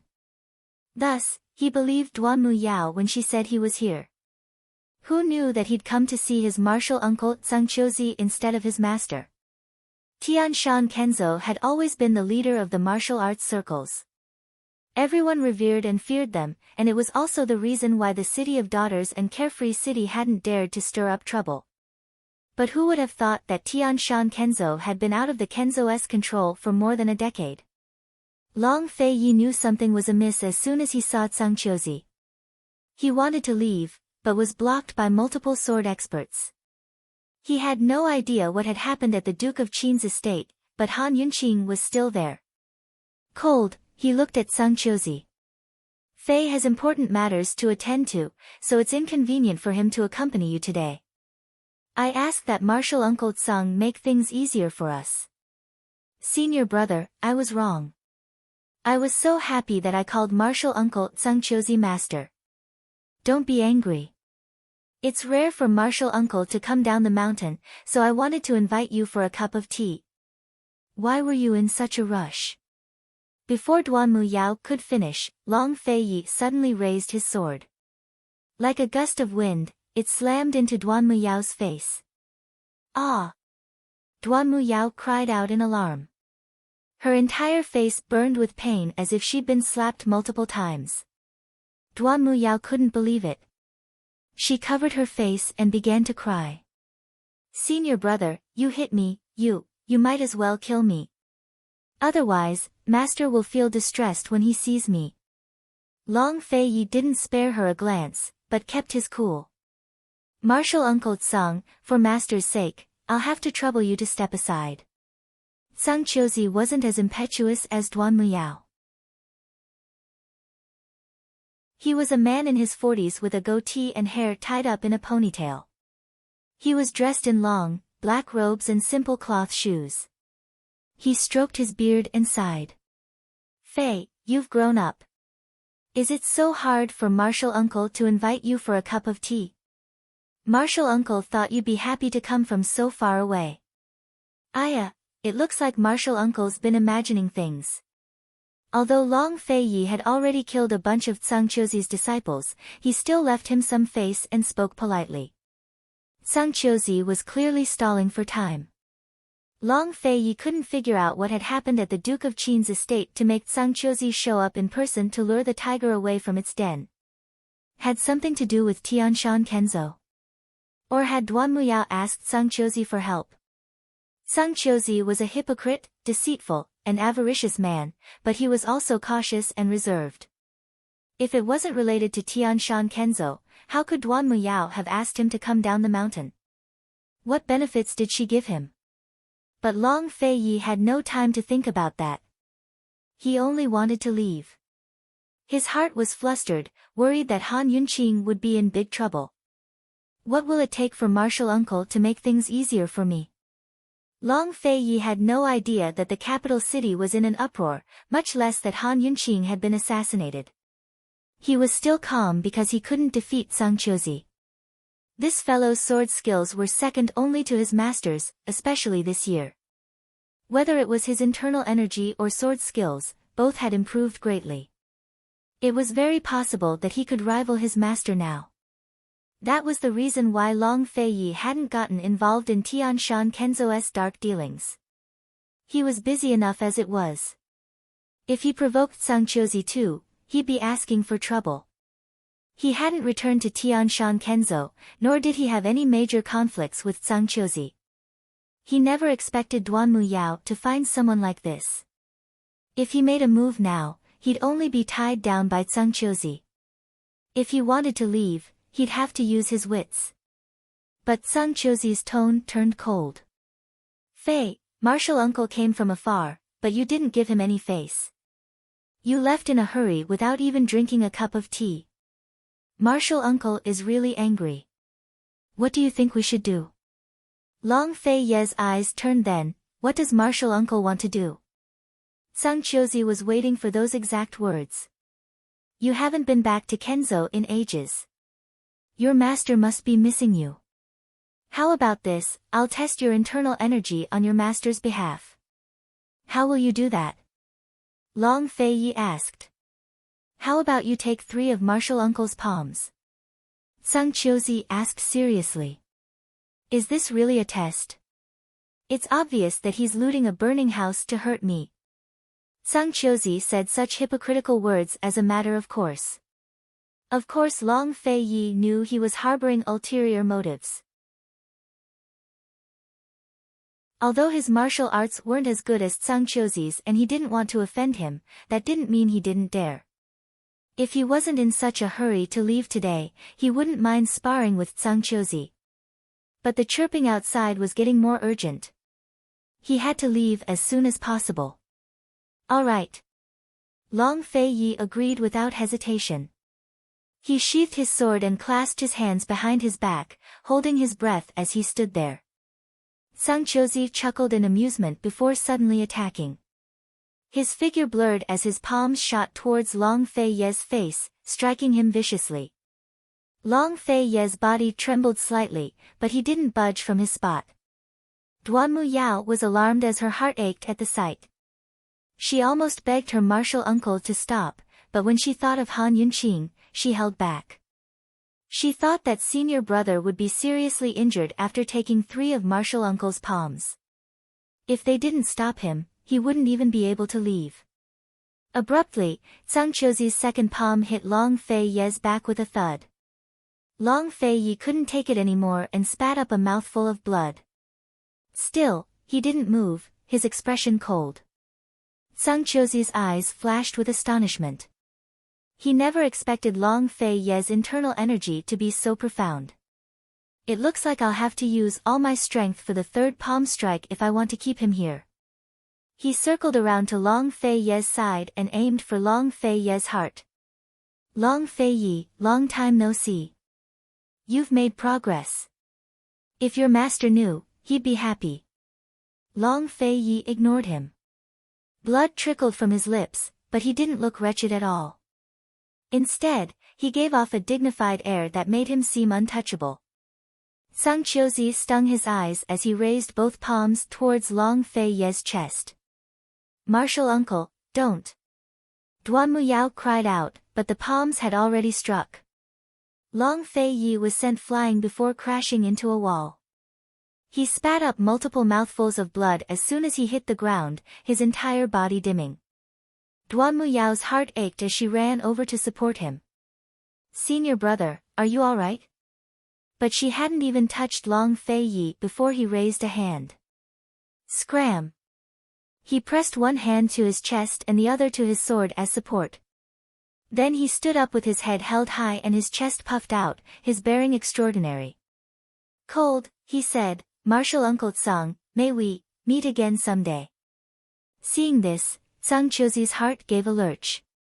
He never expected Long Fei Yi to rise to his feet so quickly. His martial arts skills were clearly superior to Long Fei Ye's, but now he was afraid of Long Fei Yi. The younger generation will surpass us in time. Looks like I'll have to be on guard against this guy going back to Kenzo one day to fight for the throne. Sung Chiozi wasn't in a position to stop him, but Duan Muyao was so angry that she stomped her feet. She wanted nothing more than to grab Long Fei Yi back, but she didn't dare. She could only watch as Long Fei Yi left. Meanwhile, Chu Shifeng showed up as soon as Long Fei Yi left the courtyard. He'd been waiting for ages, but Sung Chiozi's disciples had stopped him from entering. Long Fei Yi grew alarmed at the sight of Chu Shifeng. What happened? Where's Han Yunqing? Chu Shifeng was the one who made those cries just then, so something big must have happened.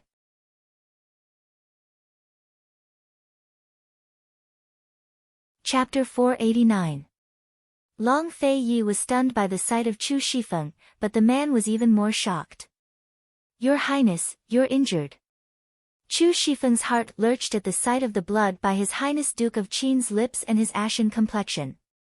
It was obvious that His Highness Duke of Qin had suffered severe internal injuries, or else he wouldn't be in such a state. Chu Shifeng guessed that Duan Muyao must have invited His Highness here because Tian Shan Kenzo's men had shown up. But he never expected them to injure His Highness so badly. It couldn't be the old Kenzo man who doted on His Highness, so who could it be? Long Fei Ye's cold eyes flickered with impatience. Frightened, Chu Shifeng didn't dare to ask any more questions, but quickly handed over the crossbow he'd brought with him. He gave a concise account of Qin Wangfei's visit to the Gu estate, the assassination attempt there, the betrayal of the imperial guards, and the commotion in the fireworks district. Before Chu Shifeng could finish, Long Fei Yi had already crushed the crossbow in his hand. His face was so gloomy that it looked like water was about to drip from it. Your Highness, as this subordinate sees it, the Chu clan was behind all this. It must have been Chu Tianyin who invited Duan Muyao. Chu Shifeng had already mulled over the matter multiple times. In the past, he'd found the Western Zhou imperial clan's rainbow signal flares from Su Xiaoyu's belongings. However, the Western Zhou imperial clan didn't have any influence in Tianning's capital city, but the Chu clan did. Thus, the Chu clan should have gotten the flares from the Duanmu siblings. A year ago, Duanmu Yao had been crippled by the Western Zhou imperial clan and had remained in Tianshan Kenzo without making any moves. Now that she'd come down the mountain to find Long Fei Yi, it was clear that she was cooperating with the Chu clan's plan to lure the tiger away from the mountain and plot against esteemed Wang Fei.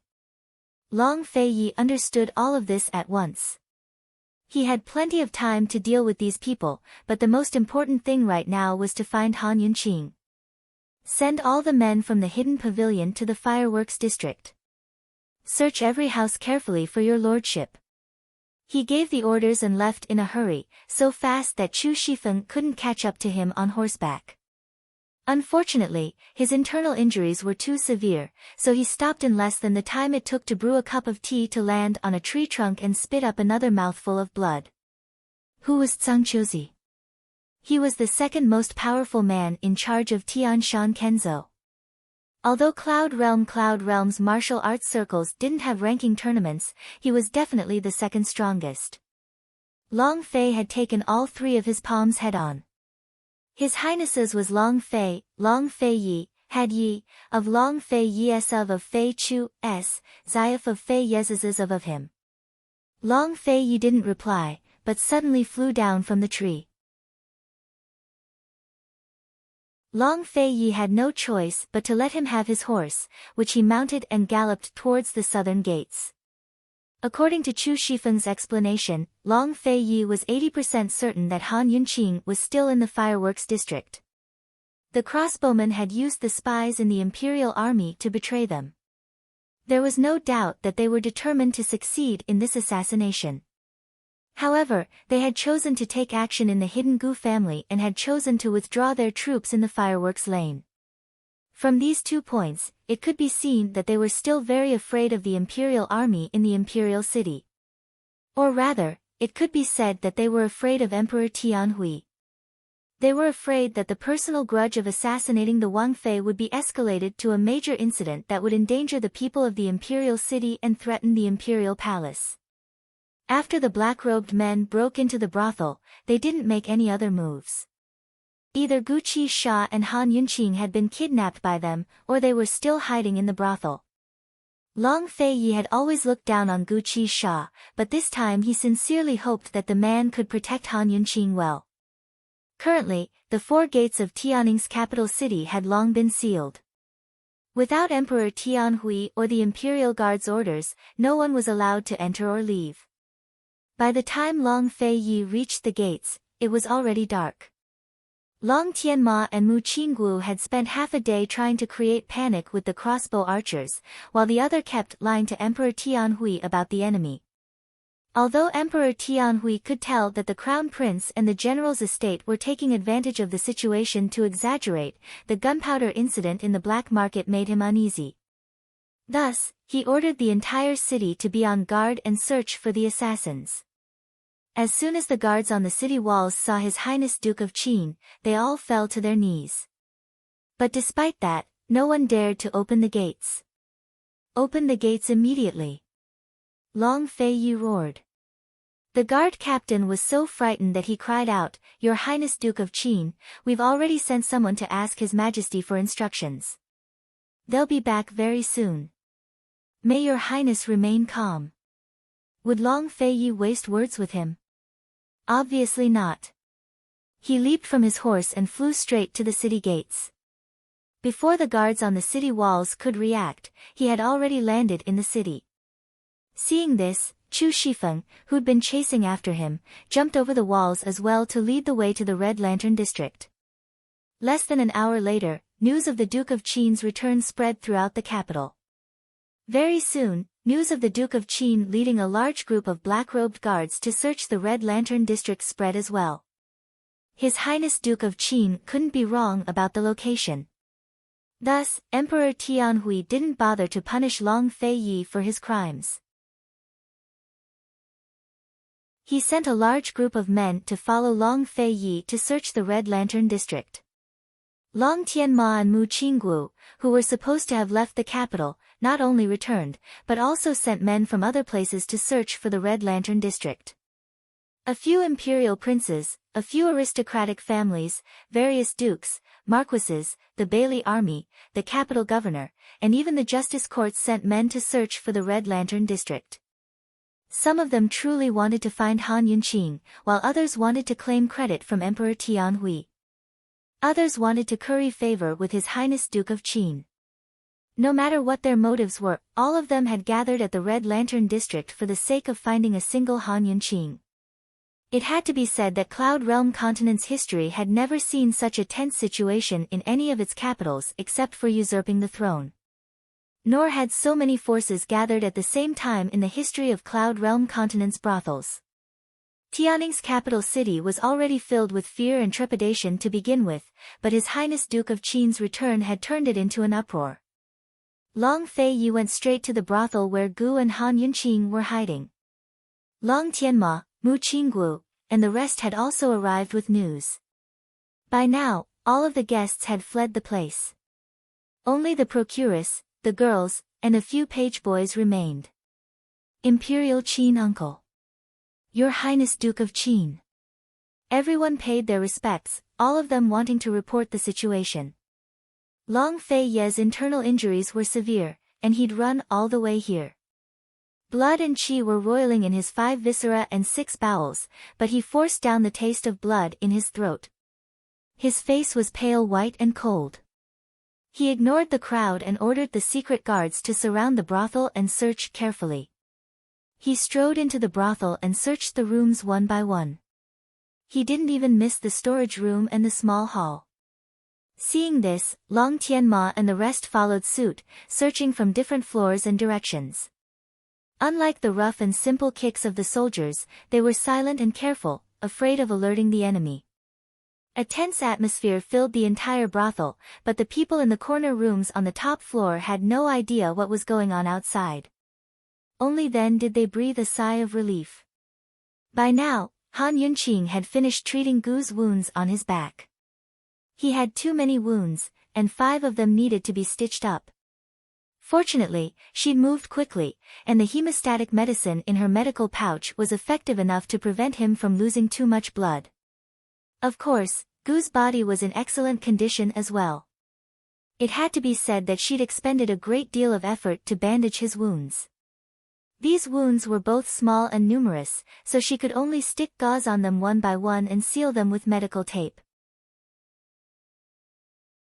Then she wrapped a layer of white gauze around them to protect them from causing unnecessary damage.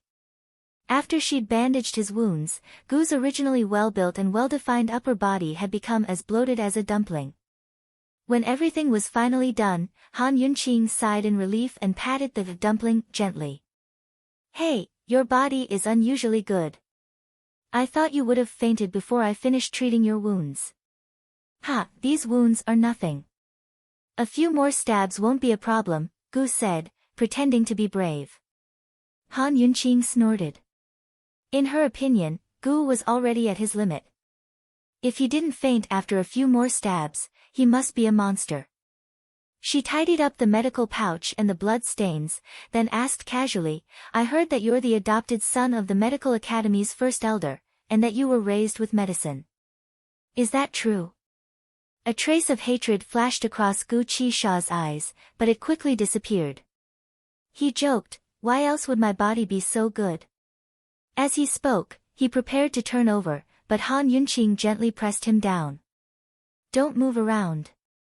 These wounds will take at least 2 days to form a scab. Don't move around, there's too many wounds.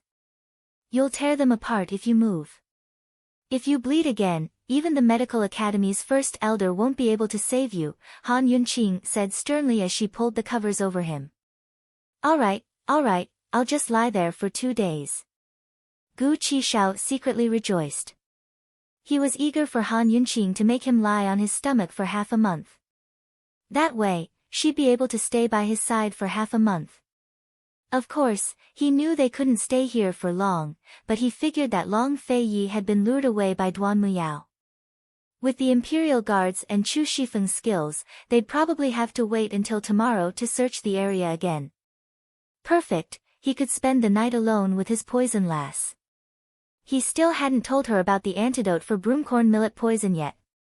After making sure that Gu wasn't moving around, Han Yunqing got off the bed. She wanted to pour some hot water for Gu to drink and find some food.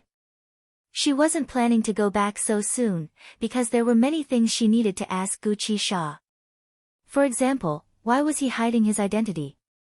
Could he think of a way to help her find the person who'd bought the antidote for broomcorn millet poison? Just what kind of grudge did he have with Medicine City?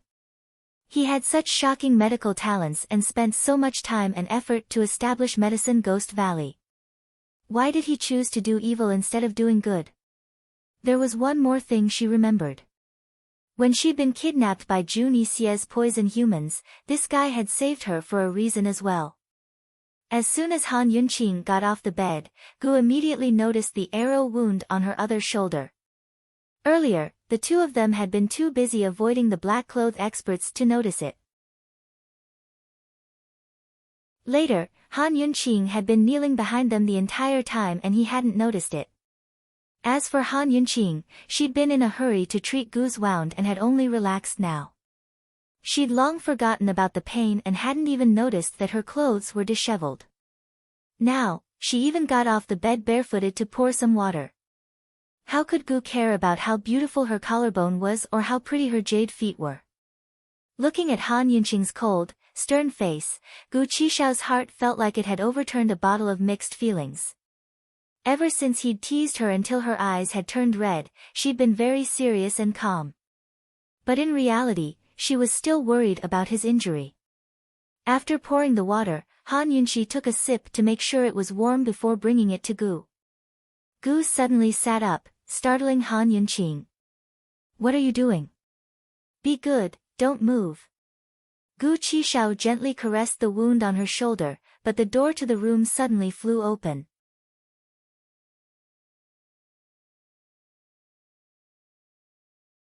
Chapter 490. The door suddenly opened. Before Han Yunqing and Gu could react, Long Feiyi walked out from behind the screen. The room was filled with an ambiguous atmosphere. The clothes on the floor were disheveled, and the room was filled with the fragrance of life. Han Yunqing's long skirt was pulled up high, exposing her calves and jade-like feet. Her top was wrapped up to her chest, leaving her shoulders and arms bare. Her hair was loosely tied up behind her back. Gu's slender legs were bare, and his upper body was completely naked. His hand was resting on Han Yunqing's shoulder. Long Feiyi was stunned. He didn't move, and his face was expressionless. After he swept his gaze over the two of them, he stared coldly into Han Yunqing's eyes. He didn't react for a long time. Han Yunqing and Gu were also very surprised. They originally thought that the intruder would be a soldier. They never imagined that it would be Long Feiyi. Didn't this guy leave the city with Duan Muyao? When did this guy come back? How did he find this place so accurately? Han Yunqing's mind was filled with surprise. After all, she had steeled her heart to believe that Long Feiyi and Duan Muyao had left. Based on how hurried they were, it would take at least 2 or 3 days for them to return. The room was silent. The three of them didn't speak. Time seemed to have stopped, and everything seemed to have fallen silent. However, Long Feiyi was even more silent than everything else. His silence was frightening. Suddenly, the sound of footsteps outside broke the tense atmosphere. "Ning Jing, someone was coming." Long Feiyi expressionlessly turned to leave. When he reached the door, he suddenly slammed it shut. Bang! The entire room shook. Han Yunqing and Gu both jumped in fright. Only then did they come to their senses. Long Tianma and Mu Qingwu's voices came from outside. "Imperial Uncle Qin, how is it inside?" "Your Highness Duke of Qin, is there anyone inside?" "No." Long Feiyi answered coldly without any hesitation. Long Tianma and Mu Qingwu didn't delay and went to the other side to search. Long Feiyi stood at the door, and his whole person suddenly dimmed. His deep eyes were so dark that there wasn't a trace of light, as if they were bottomless pits. He cared so much about that he was angry when she took off her shoes and stockings, and he cared so much about her body that he still did not touch her. But now, she was practically naked with another man in the same place. What did they do? How long did they stay like this? Long Feiyi's hands gradually clenched into fists, and the veins on his back popped out one by one. His monstrous anger intensified the churning of his internal organs, and his tall and proud body actually gave people the feeling that he was about to collapse. But he didn't have to wait long. When the corridor was empty, he viciously punched the door. "Han Yunqing, you're still not coming out. Inside the room, Han Yunqing had just finished putting on her clothes. She was so anxious that her hands were trembling. Even though Gu repeatedly reminded her that the arrow was still in her shoulder, she didn't even look at the wound. Damn it! In order to avoid the black-clothed expert, she and Gu had put on a show. That was understandable. But how could she forget to put on her clothes when she was applying medicine for Gu? How could she forget? Although she came from the modern era and it was normal for her to expose her feet and shoulders like this, she knew better than anyone else where Long Fei Ye's bottom line was. After putting on her clothes and shoes, she even forgot about the medical pouch that she always carried with her and hurriedly rushed out. But Gu pulled her back.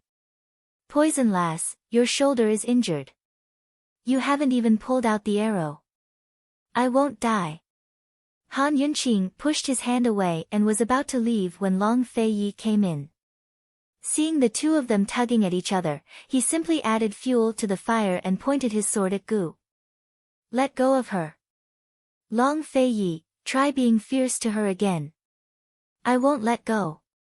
Gu became unyielding. He couldn't stand seeing Long Fei Yi being so fierce to Poison Lass. He couldn't stand seeing Long Fei Yi lying to her. He couldn't stand seeing Long Fei Yi having other motives. Perhaps many people would think that he clearly knew that Han Yunqing was a married woman and yet he still insisted on it. But in reality, he clearly knew that Han Yunqing liked this man, so he didn't insist on it. If he really wanted to insist, it wouldn't be like this. As long as this woman said that she didn't like Long Fei Yi, he'd take her away immediately. Wealth, status, reputation, anything that Long Fei Yi could give her, he could give her too. Even if he didn't have any great ambitions and only wanted to take revenge on the medical academy, if Han Yunqing wanted Cloud Realm Continent, he could still fight for it for her. Gu's unyielding attitude infuriated Long Fei Yi even more. Long Fei Yi wasted no words and stabbed forward with his sword. Gu immediately pushed Han Yunqing aside and pulled out his sword to fight. But as soon as he raised his sword, the wound on his back split open and fresh blood quickly seeped through the white gauze. Han Yunqing had no idea that Long Fei Yi had suffered internal injuries. She only knew that Gu's injuries couldn't be pulled any further. Long Fei Yi, can you listen to our explanation? She asked anxiously. No. Long Fei Yi was mad with anger. Where did he get his rationality from? How many men in the world could be rational in the face of something like this? Those who were rational definitely didn't like her from the bottom of their hearts. Long Fei waved his sword and swept it across Gu Qishao's lower body. Gu Qishao immediately leaped into the air to dodge the blow, but the blood on his back dyed a large patch of white muslin red. Han Yunqing panicked when she saw Long Fei Yi swinging his sword at her again. She went mad with anxiety as well. Long Fei Yi, if you want to kill him, kill me first. Long Fei Yi froze at her words. Blood roiled in his veins, but he forced it down. His handsome brows furrowed as he stared fixedly at Han Yunqing. Han Yunqing averted her gaze. How was she speaking the truth? She only wanted these two men to calm down. Long Fei Yi, she was about to explain when Long Fei Ye's lips suddenly curled into a mocking smile. Han Yunqing, this prince has overestimated you. Han Yunqing's heart tightened. She clearly wanted to explain, but when she saw the mocking smile on his lips, her nose turned sour and she suddenly fell silent. Long Fei Yi, what do you mean by that? Long Fei Yi, what do you mean by smiling so disdainfully? Long Fei Yi, do you know how upset I was when you whispered in Duanmu Yao's ear and left with her without any explanation? You clearly know that Duanmu Yao likes you.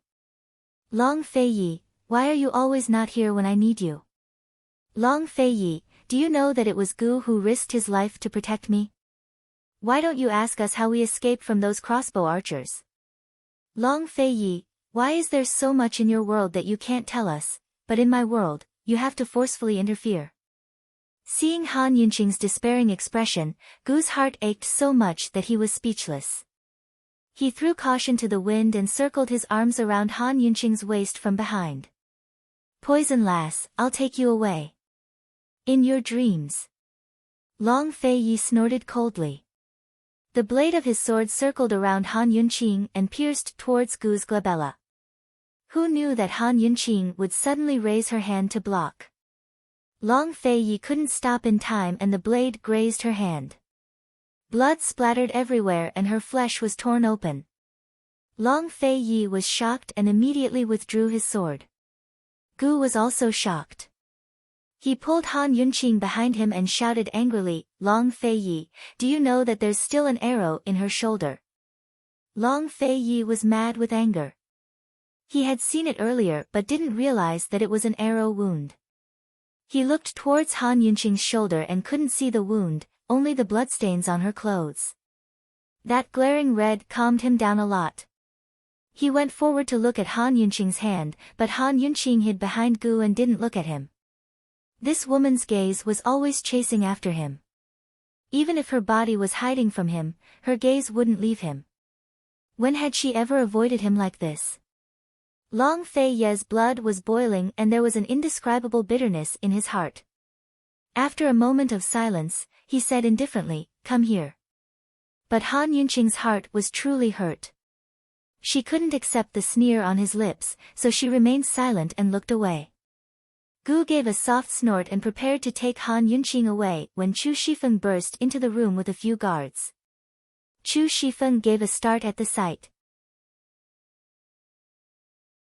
He glanced at the mess of clothes on the floor and almost misunderstood. But upon closer inspection, he realized that the women's clothes didn't belong to esteemed Wang Fei, but to the brothel girls. The red robes were most likely Gu's. He had long known that His Highness had figured out that Gu Qisha was Gu and wanted to expose him, but he never expected Gu to suddenly show his face. Fine, he had no idea what had happened either. But he'd found esteemed Wang Fei and she was safe. That was good. Hearing the commotion, Long Tianma and Mu Qinggu quickly rushed over. When they saw Han Yunqing safe and sound and only lightly injured, they all exhaled in relief. "Esteemed Wang Fei, we've finally found you. Are you all right?" Mu Qinggu couldn't hide his concern. "Her hand and shoulder are both injured. Imperial uncle, hurry and call for an imperial physician," Long Tianma said anxiously. The two of them were the main force in the hunt for the crossbow archers. They should have been asking about the black-robed assassins and the crossbow archers' whereabouts, but all their attention was on Han Yunqing instead. Instead, it was the two junior officials from the justice courts who asked, "Esteemed Wang Fei, how did you escape from the assassins? When did the crossbow archers escape? Where did they go? Esteemed Wang Fei, did you recognize the black-robed assassin?" Han Yunqing completely ignored them as she stared silently out the window. Gu's face was full of disdain as he assumed they were all good-for-nothings and good-for-nothings. Meanwhile, Long Fei Yi was staring at Han Yunqing with an ugly expression. Chu Shifeng finally sensed something amiss and thought that something must have happened to the three of them. Otherwise, with His Highness's personality, he'd be in such a hurry to find them. He'd be holding them in his arms long ago. Everyone watched and waited, but the people involved remained silent. The mess of clothes on the ground and Gu's bare upper body made for an unsightly sight. Chu Shifeng wanted to break the silence, but Long Fei Yi only said in a cold voice, "Chu Shifeng, take Wang Fei back to the estate first." Before Chu Shifeng could even move, Han Yunqing had already headed outside. Gu Qishao grew anxious. Is this silly lass really going back inside? He hurried after her. With so many people around, it wasn't good to make a scene. Otherwise, Han Yunqing would be the subject of all sorts of rumors and slanders again. Chu Shifeng knew that His Highness Duke of Qin wouldn't easily let off anyone involved in the assassination attempt, but he was worried about His Highness's internal injuries. "Your Highness, treating your injuries is more important." After reminding him in a low voice, he hurried after esteemed Wang Fei. But esteemed Wang Fei didn't return to the Duke of Qin's estate. Instead, she said, back to the Han estate.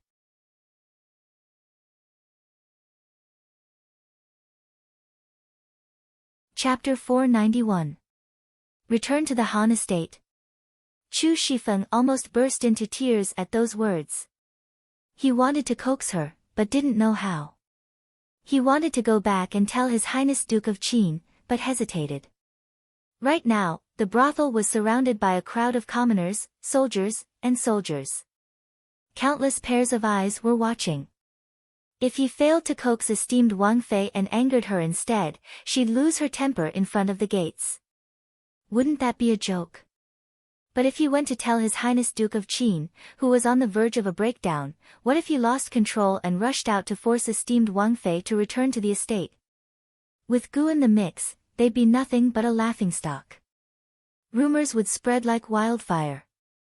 Although Gu Qishao was heavily injured and wrapped up in white bandages, he still wasn't wearing a shirt. Of course, esteemed Wang Fei had saved him in a moment of desperation. That didn't count for much since he was only half naked. But this was a brothel. It was a very sensitive place.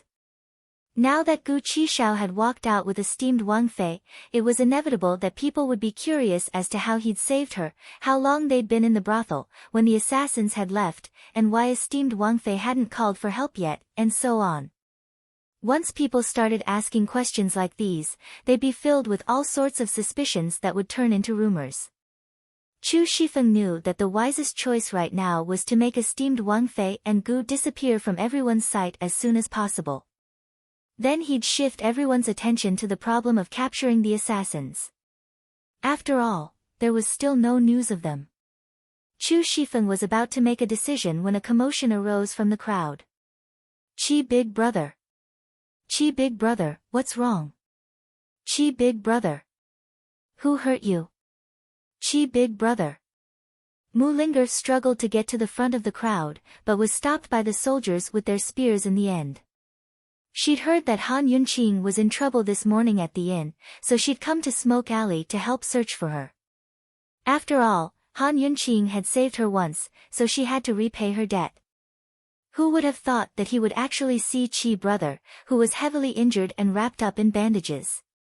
Others might not be able to tell, but as a genius in the medical field, she could tell at a glance that Qi brother had suffered a terrible injury. If he was not injured in the back, he must have been injured in the front. Otherwise, no quack doctor would wrap him up like a dumpling. Gu and Han Yunqing were both surprised and turned to look at Mu Ling. Chu Shifeng was even more surprised. I'm finished. Now that Mu Ling was here, there was no lack of excitement. When she saw Gu looking at her, Mu Linger became even more anxious. She was so anxious that tears almost fell from her eyes. She threw caution to the wind and kicked away the soldiers who were blocking her as she dashed towards Gu. The officials on the side were furious. They were about to arrest her when a single look from Han Yunqing froze them in place. As soon as Mu Ling drew near, she saw that Gu's wound was on his back.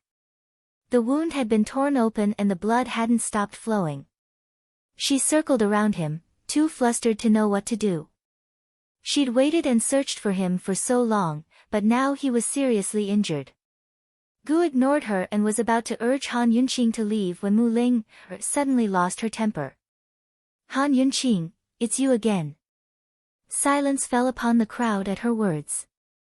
Han Yunqing was completely disappointed. She didn't react to Mu Ling's yelling, but murmured to Gu, hurry and find Imperial Physician Gu to treat your wound. I owe you this time. What about the wound on your shoulder? Gu was still worried about that. Han Yunqing smiled and mimicked him with a proud expression. This old lady won't die. She prepared to leave as soon as she finished speaking, but Mu Ling blocked her way. Han Yunqing, just what happened? Speak clearly. How did Qi big brother get hurt like this? Mu Ling's first words had silenced the crowd, but her second brought whispers to the crowd. Chu Shifeng wished he could muffle the damned girl's mouth. But how could the impulsive and straightforward Mu Ling ever consider the consequences? She was very, very angry right now. Last time at the Sky Pit, she assumed that Chi Big Brother was interested in the poison beast, but after finding out about Han Yunqing's bet with the Medical Academy's third elder, she realized that Chi Big Brother was looking for the poison beast for Han Yunqing's sake. Chi Big Brother had suffered a lot in the snake den at the Sky Pit. This time, it was because of Han Yunqing again. When she recalled how Han Yunqing had said that she wasn't familiar with Chi Big Brother and didn't know where Chi Big Brother was, Mu Ling's rationality would have long been eaten by a dog. Once one's heart was tired, many things were easy to do. Han Yunqing remained silent. She circled around Mu Ling and prepared to leave. Mu Ling wanted to stop her, but Gu suddenly pulled Mu Ling into his arms and laughed out loud. Lass, esteemed Wang Fei rewarded me with 30,000 taels. How about I split half with you? What kind of play was he singing? Even Mu Ling was stunned, to say nothing of the crowd. Chi Big Brother, did you lose your mind because of the pain? What are you talking about?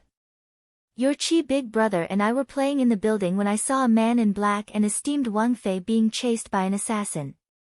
Esteemed Wang Fei said that as long as this old man saved her, she would reward me with 30,000 taels. Gu smiled and looked at Han Yunqing. Esteemed Wang Fei, although you helped me apply medicine, you can't miss out on a single tael of 30,000 taels. Han Yunqing looked at Gu's heartless smile and inexplicably felt like crying. She knew that this guy was protecting her reputation. He was the one who often teased her and spoke nonsense in front of everyone. He was also the one who belittled her. Okay, I won't miss out on a single tael of 30,000 taels. I'll ask His Highness Duke of Qin for it later. Han Yunqing replied loudly. Mu Ling wasn't an idiot. She knew that Chi Big Brother was spouting nonsense, but she wasn't smart enough to consider the consequences of such a public uproar.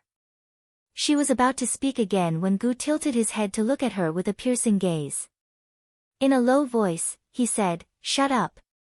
Mu Ling really did shut her mouth.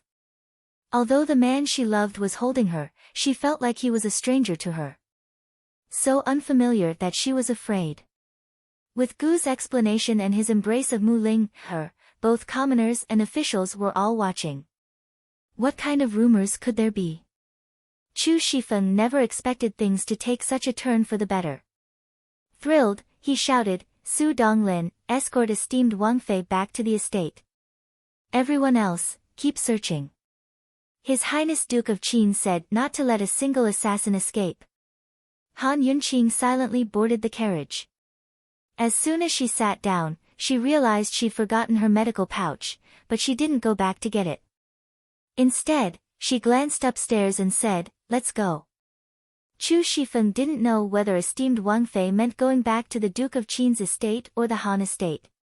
He only hoped that Su Donglin could coax esteemed Wang Fei back to the Duke of Qin's estate. He didn't dare tarry and quickly went back upstairs.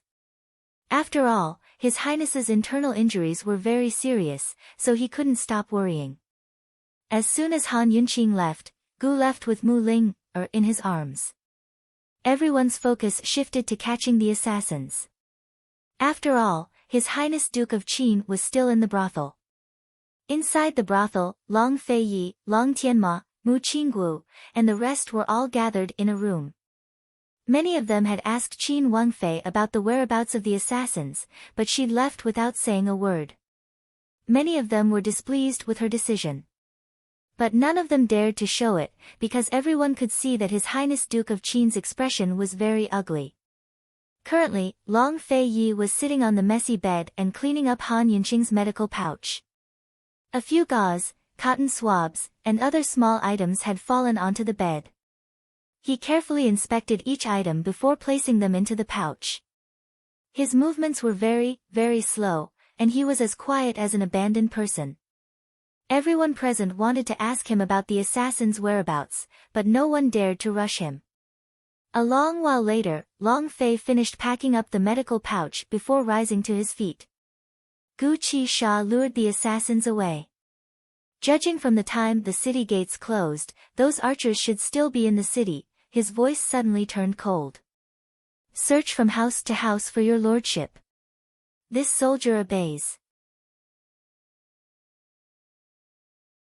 Mu Qingwu was the first to carry out his orders, followed by the crown prince. Everyone else left in a hurry as well, afraid that someone else would find the archers first. His Highness Duke of Qin was right. After esteemed Wang Fei's accident at the Gu estate, Mu Qingwu had ordered the city gates to be sealed as soon as he arrived. It was only after the gates were sealed that something happened in the fireworks district. This meant that the archers were still in the city. As long as they were sure they were still in the city, it was only a matter of time before they found them. Once everyone was gone, Long Feiyi ordered his guards, take care of the things on the bed. The guards were puzzled. What else was on the bed besides the quilt? But when they walked closer for a closer look, they discovered a large black robe and a pair of imitation gloves. The robe was covered in blood and looked frightening.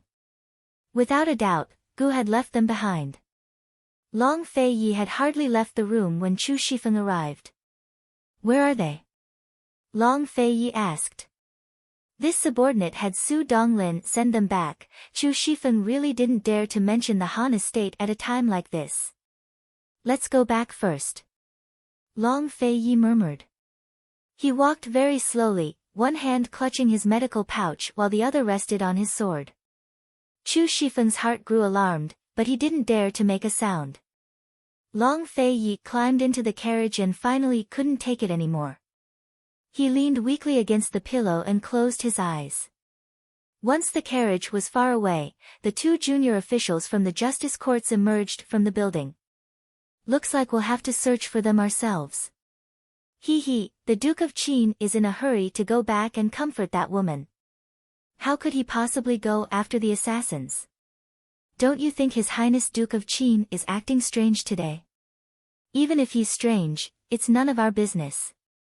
Hurry up and search, this case will fall into the hands of our justice courts. If we can't solve it then, we'll all suffer. They were almost at the Duke of Qin's estate when Chu Shifeng peeked into the carriage and saw the Duke of Qin hugging his medical pouch as if asleep. Chu Shifeng didn't dare to disturb him, but kept moving forward. He had no idea who was still in the brothel, but he knew that once news of His Highness Duke of Qin's injuries spread, both the assassins and Emperor Tianhui would seize the chance to make trouble for him. Now that all 4 city gates were shut, the assassins could only hide and not escape. Let Emperor Tianhui search for them. His Highness had to treat his injuries first. Chu Shifeng was more concerned about whether esteemed Wang Fei had returned to the Duke of Qin's estate. He was apprehensive the entire way, but when he saw Su Donglin and the carriage at the gates, his heart finally settled back down. Unexpectedly, Su Donglin rushed over as soon as he saw him. Boss, esteemed Wang Fei went to the Han estate. I couldn't stop her, what do we do? Inside the carriage, Long Fei's eyes flew open.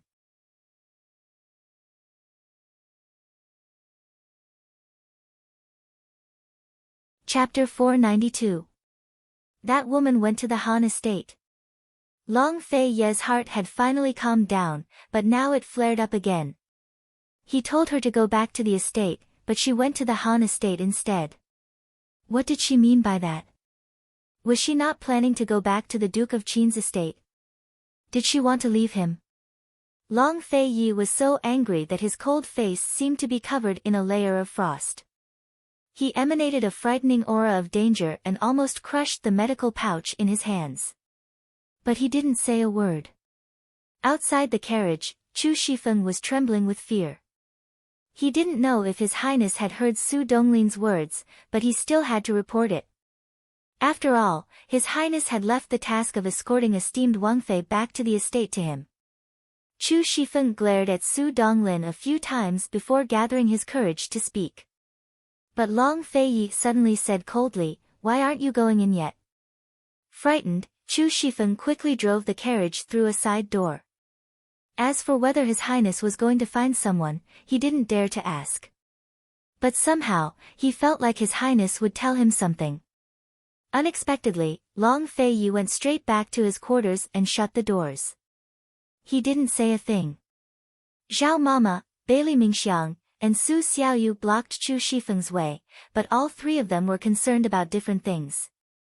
Where's esteemed Wang Fei? Didn't they say she was saved? Zhao Mama asked anxiously. Su Xiaoyu was curious. Guard Chu, did they save that pill fiend too? Bailey Mingxiang, on the other hand, was completely focused on His Highness Duke of Qin. She discovered that his complexion didn't seem very well and was rather pale. Chu Shifeng didn't answer a single question, but jumped out from between the three women and went straight to the Han estate. Although there were guards there to protect him, it was better for him to go personally.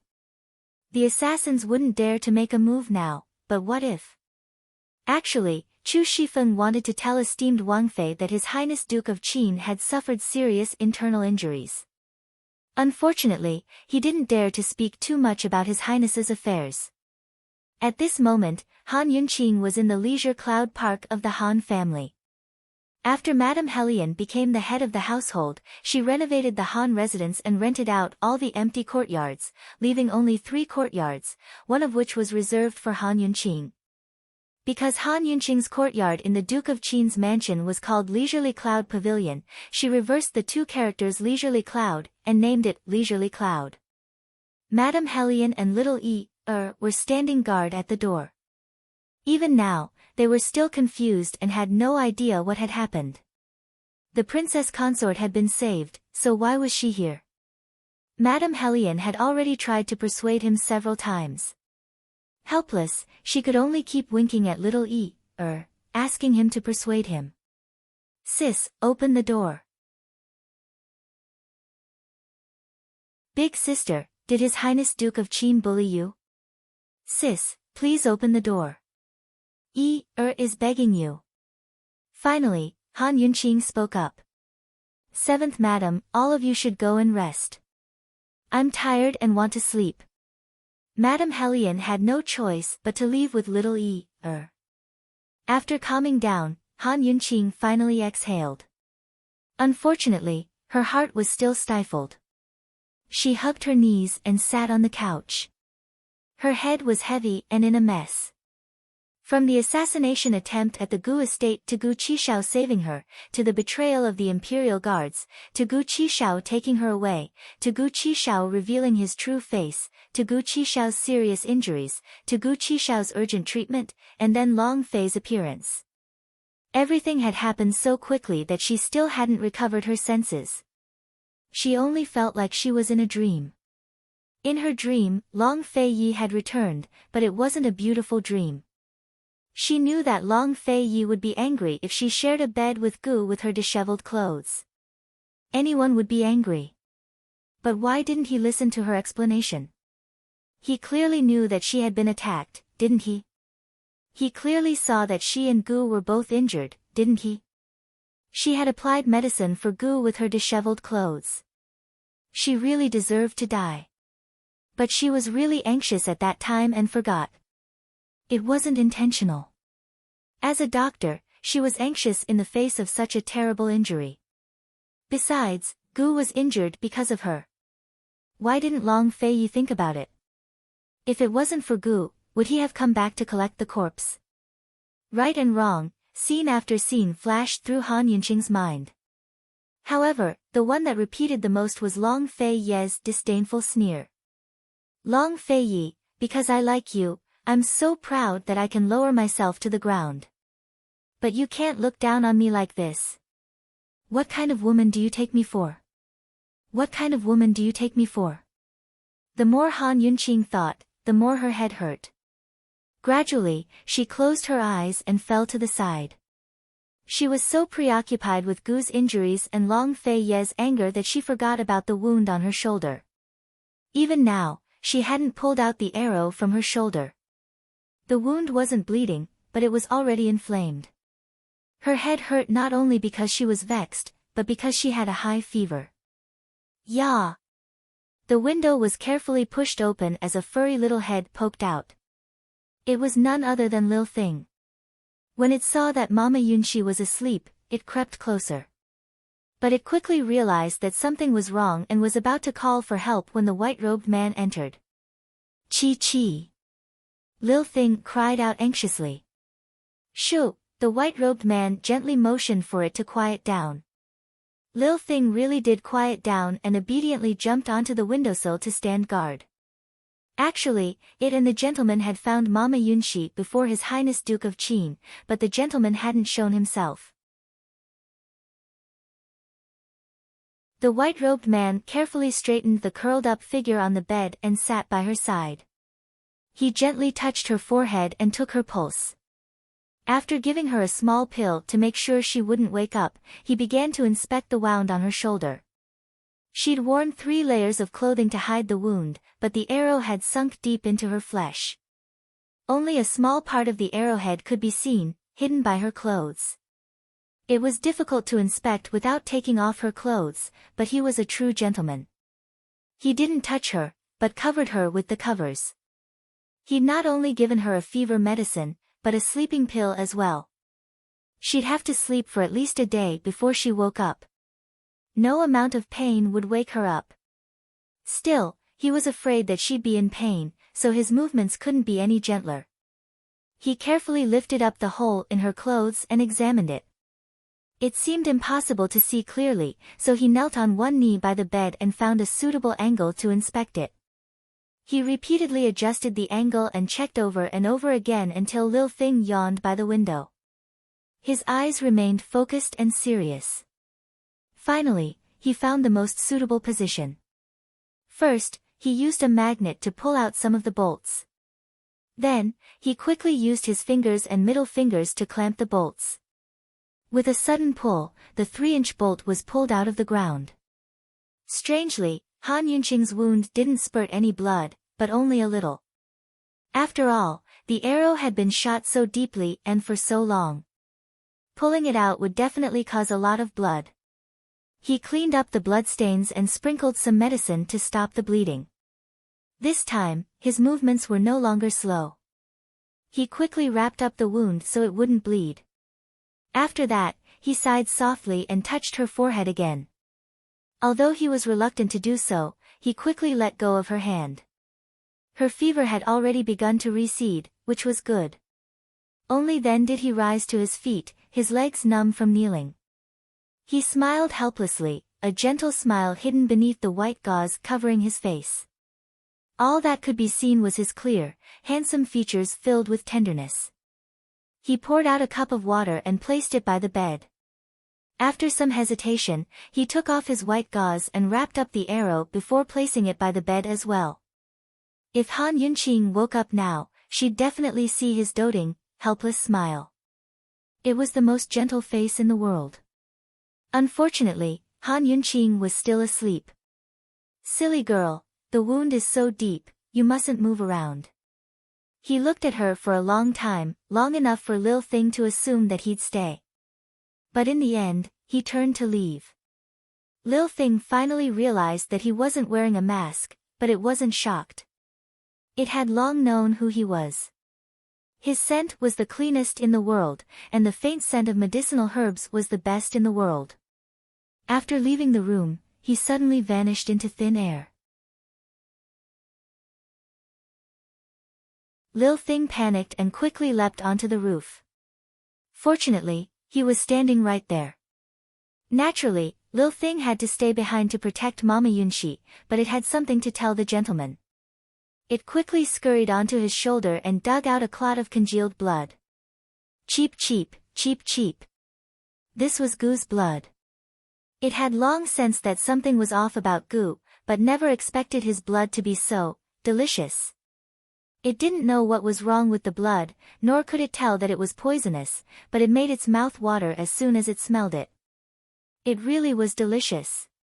Seeing this, the white-robed man smiled and took out a clot of blood as well. You noticed it too? Lil Thing was stunned. Cheep cheep, cheep cheep. A poison Gu human with an undying body. That child from the medical academy, it really was him. The white-robed man's expression grew heavy. It was precisely because he'd discovered Gu's undying body that he hadn't made a move. If an undying poison Gu human couldn't protect her, who else in the world could? But was it a blessing or a curse to be friends with this ruthless poison Gu human who didn't care about the world? Sensing the approaching guards, the white-robed man set Lil Thing down and quickly vanished from sight. Lil Thing cradled the clot of blood and wanted to hide it from Mama Yunxi to see, but when it remembered that Mama Yunxi's skills were limited and she wouldn't be able to tell, it simply swallowed it whole. So delicious. Chu Shifeng and a few of his guards patrolled the area before vanishing back into the shadows. That very night, while the guards were still patrolling the area, Gu Qishao openly showed up with Lady Hellion. He was still dressed in his usual flirtatious red robes that hid the numerous wounds on his back. Aside from his slightly pale face, he looked just like a normal person. Lady Hellion had no idea what the truth was, but she'd heard rumors outside that Gu had saved esteemed Wang Fei. Thus, she treated Gu with extra courtesy. Sir Gu, esteemed Wang Fei's been shut up in her rooms ever since she arrived. She refuses to see anyone, Lady Hellion said anxiously. Gu was alarmed.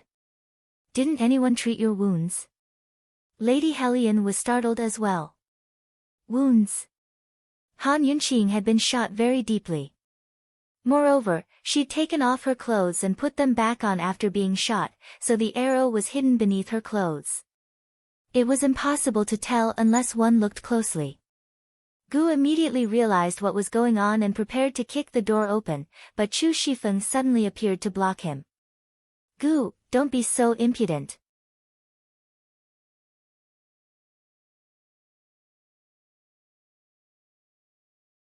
Chapter 493. Of course Gu knew there would be guards at the Han estate. Otherwise, he wouldn't have come here so openly. He chuckled disdainfully. You think you can stop me?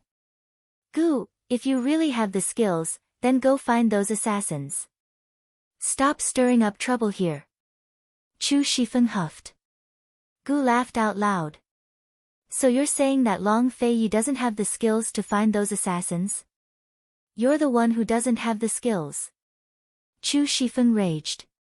So His Highness Duke of Qin has already found them? Gu feigned shock. Chu Shifeng couldn't beat him in words and drew his sword in a fit of rage. Gu's gaze turned cold before he kicked the weapon out of Chu Shifeng's hands. Poison Lass's injury hasn't been treated yet. This old man will deal with you later. Esteemed Wang Fei was injured. Untreated. Chu Shifeng grew anxious as well. He followed Gu to knock on the door, but there was no response.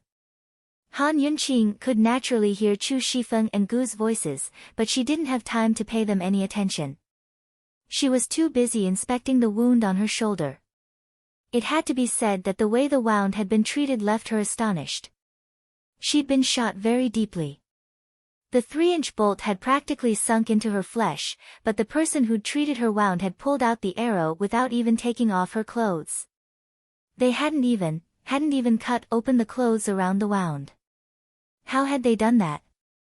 Han Yunqing quickly tore off the gauze and took off her clothes to get a better look at the wound. But the sight left her even more stunned. The person who'd pulled out the arrow hadn't stitched it up at all. More importantly, the wound hadn't worsened or bled out. How did they pull out the arrow? Han Yunqing muttered to herself. She suddenly realized that all the stitches she'd stitched up for Gu were too weak. Although the wound had stopped bleeding, it still felt like her flesh had been split open. Han Yunqing quickly rebandaged the wound before putting on her clothes. After she was done, she saw a bottle of medicinal powder and a crossbow wrapped in white gauze on the bedside table. This medicinal powder was actually the famous Guangning Yuji powder. It was a top-grade medicinal powder for blood coagulation and muscle growth. The Han family did not have such a good thing. She looked at the white gauze again. This gauze looked like a mask. There was no pattern at all. She couldn't recognize the head at the moment. Who was the person who treated her wound? Although her head was still a little heavy, it was not as dizzy and messy as it was during the day. Han Yunqing touched her forehead and felt that she had a high fever. Was she unconscious from the fever, or did someone deliberately drug her? Otherwise, with such a deep wound and the arrow being pulled out, it was impossible for her not to wake up.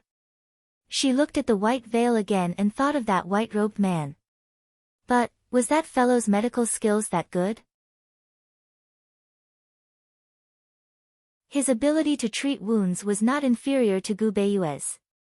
In the midst of her bewilderment, the door to the room was kicked open. Gu, Chu Shifeng, and Lady Helian all rushed in. Han Yunqing gave a start. They were stunned as well. After knocking for so long, they wondered what had happened to this great aunt. Esteemed Wang Fei, how's your wound? Poison lass, have you treated your wound yet?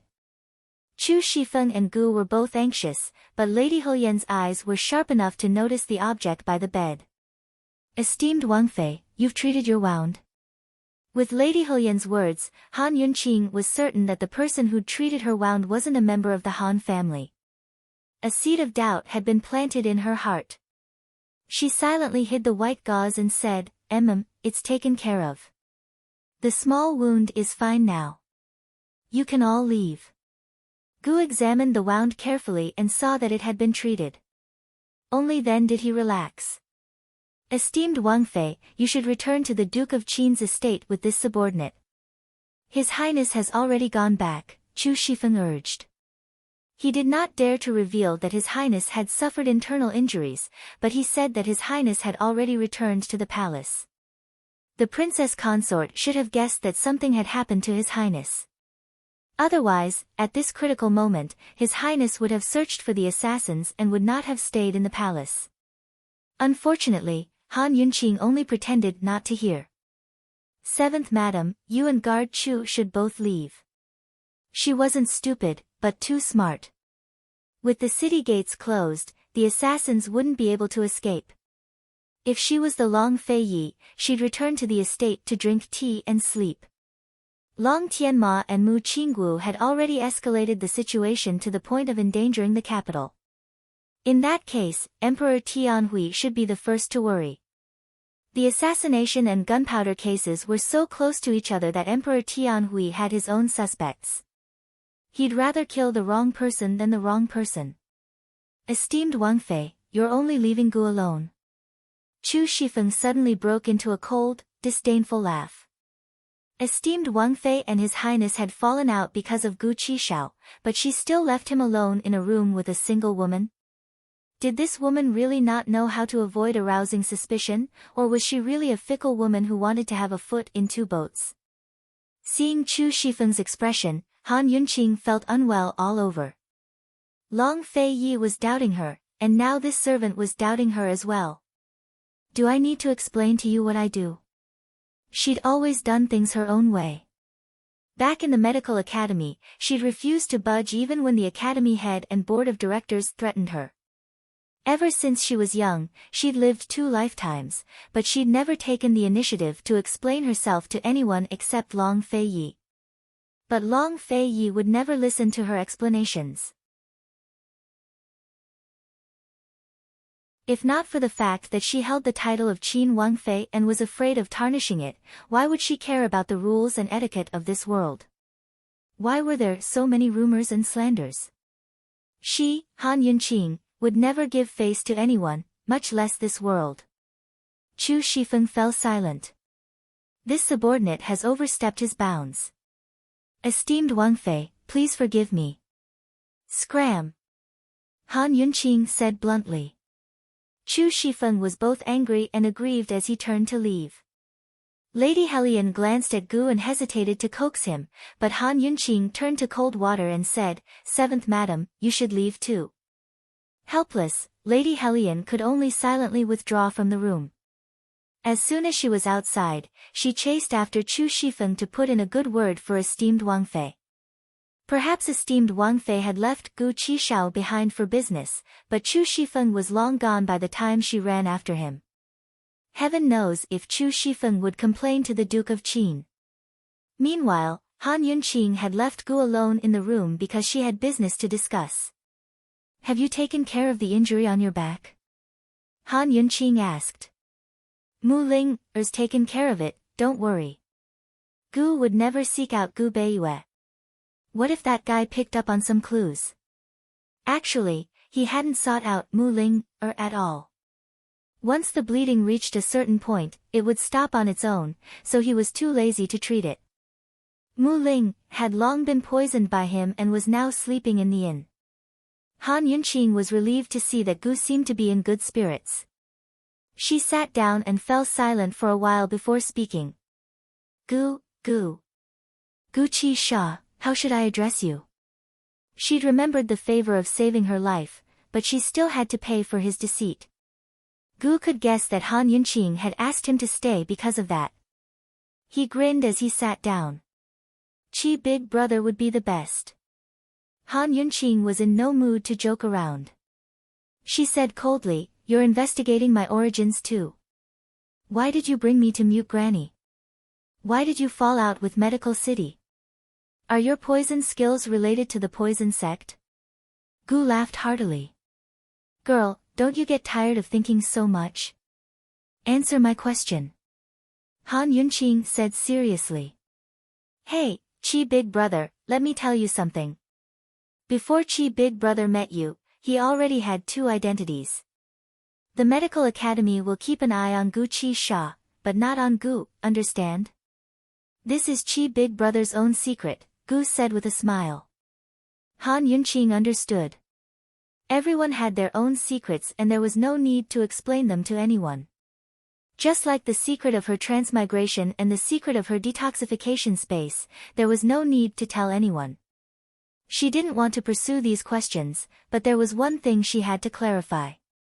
Why are you investigating my origins? She asked sternly. From the time this fellow started to pay attention to her poison skills, to the Tang sect's hidden weapons, to the embroidered words on her medical bag, to investigating Madame Tianxin, to finding Mute Granny from the Mu family. All of this was to investigate her background.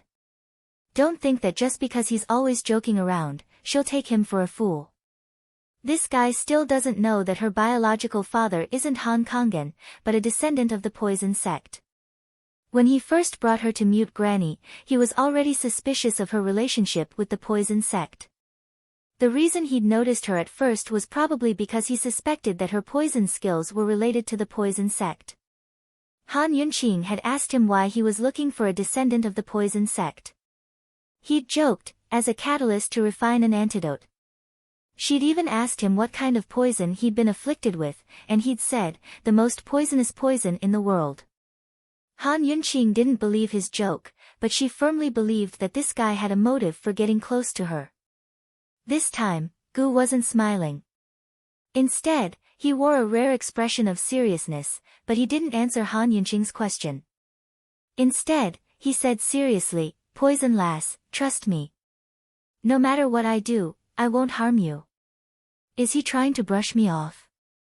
Han Yunqing was clearly angry, but when she saw Gu's stubborn and sincere gaze, she couldn't bring herself to question him.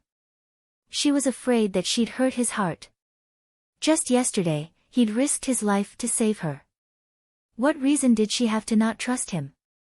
Han Yunqing was silent for a long time before she said, I believe you. But I have the right to know the truth, don't I? She'd inherited everything from this identity, but she still didn't know the secret behind it. She really was a failure. When he saw Han Yunqing's stubborn and sincere gaze, Gu Qi Sha suddenly laughed. Poison lass, you're not the person I'm looking for. This matter has nothing to do with you. You have no right to know. He'd been investigating all this time, looking for the descendants of the poison sect. Ever since Poison Woman and Mute Granny had been imprisoned, all his leads had been cut off. So far, this woman in front of him was the biggest suspect. However, his words today weren't just brushing her off, nor were they a lie.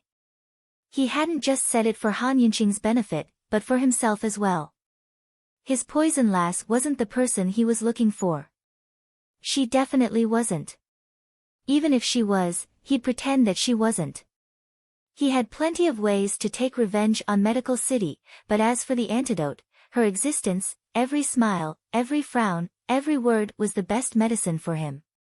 Antidote my ass. It's fine if you don't understand. Han Yunqing was skeptical, but she couldn't refute Gu. He was right, she had no right to know anything that had nothing to do with her. Gu Qishao rose to his feet and stretched lazily. Poison lass, Qi Gij likes to joke around, but I've never lied. He turned to leave, but when he reached the door, he turned back and added, that's right, poison lass, Qi brother really didn't hide the antidote for the broomcorn millet poison.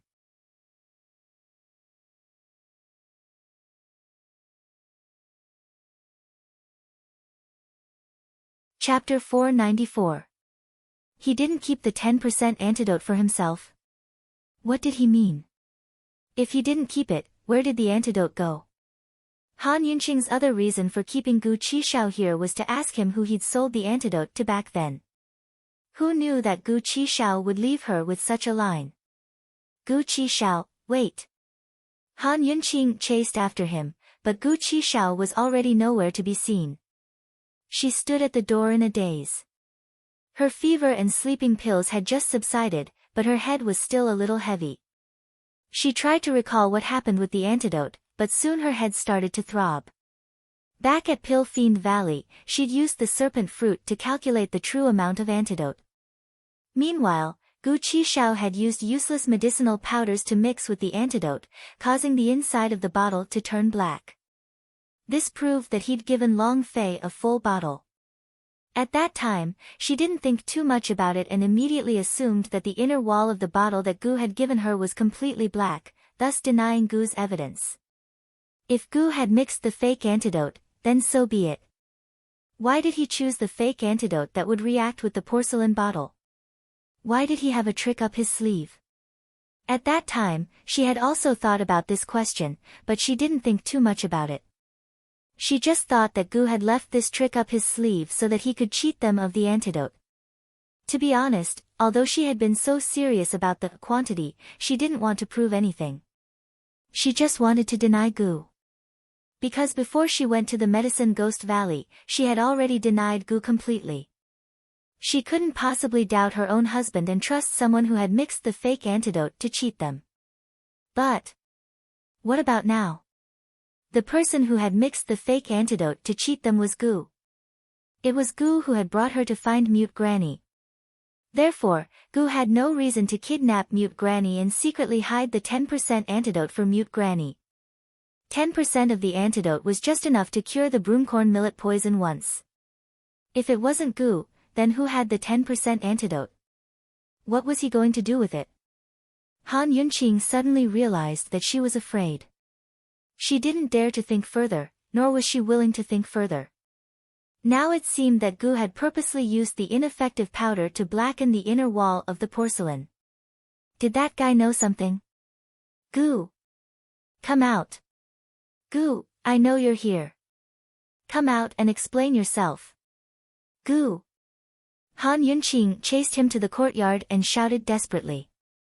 Unfortunately, this time, Gu really left. No one responded to her for a long time. Can I pretend to be stupid? Can you pretend you don't know anything? Han Yunqing asked herself in her heart. She had never been a timid person, but this was the first time she felt scared. If the Long Fei Yi had lied to her, then what was the purpose of the Long Fei Yi? She felt like she needed to calm down. She didn't dare to think any further and weakly turned around, only to see a familiar figure standing in front of her door. That tall and proud figure, that cold and stern face, was him, Long Fei Yi. Your Highness, as if out of habit, she couldn't help but call out his name. But as soon as she opened her mouth, she stopped abruptly and chose to remain silent. Long Fei Yi looked at her in silence as well. Dressed in black robes, he emanated a merciless air. The two of them were less than 10 steps apart, but it felt like they were separated by centuries. When you were born, I wasn't. When I was born, you were already old. Time was the greatest distance. Long Fei Yi, if I hadn't transmigrated here, would you have grown old in my world and become history? Would I not be so sad then? Long Fei Yi didn't speak. Han Yunqing's mind was a mess, and her heart was even more confused. She needed to calm down. She turned to leave, but Long Fei Yi suddenly said coldly, "You're looking for Gu." So Chu Shifeng went back to complain. Thus, it took him an entire day and night to find his way here because of Gu Qishao.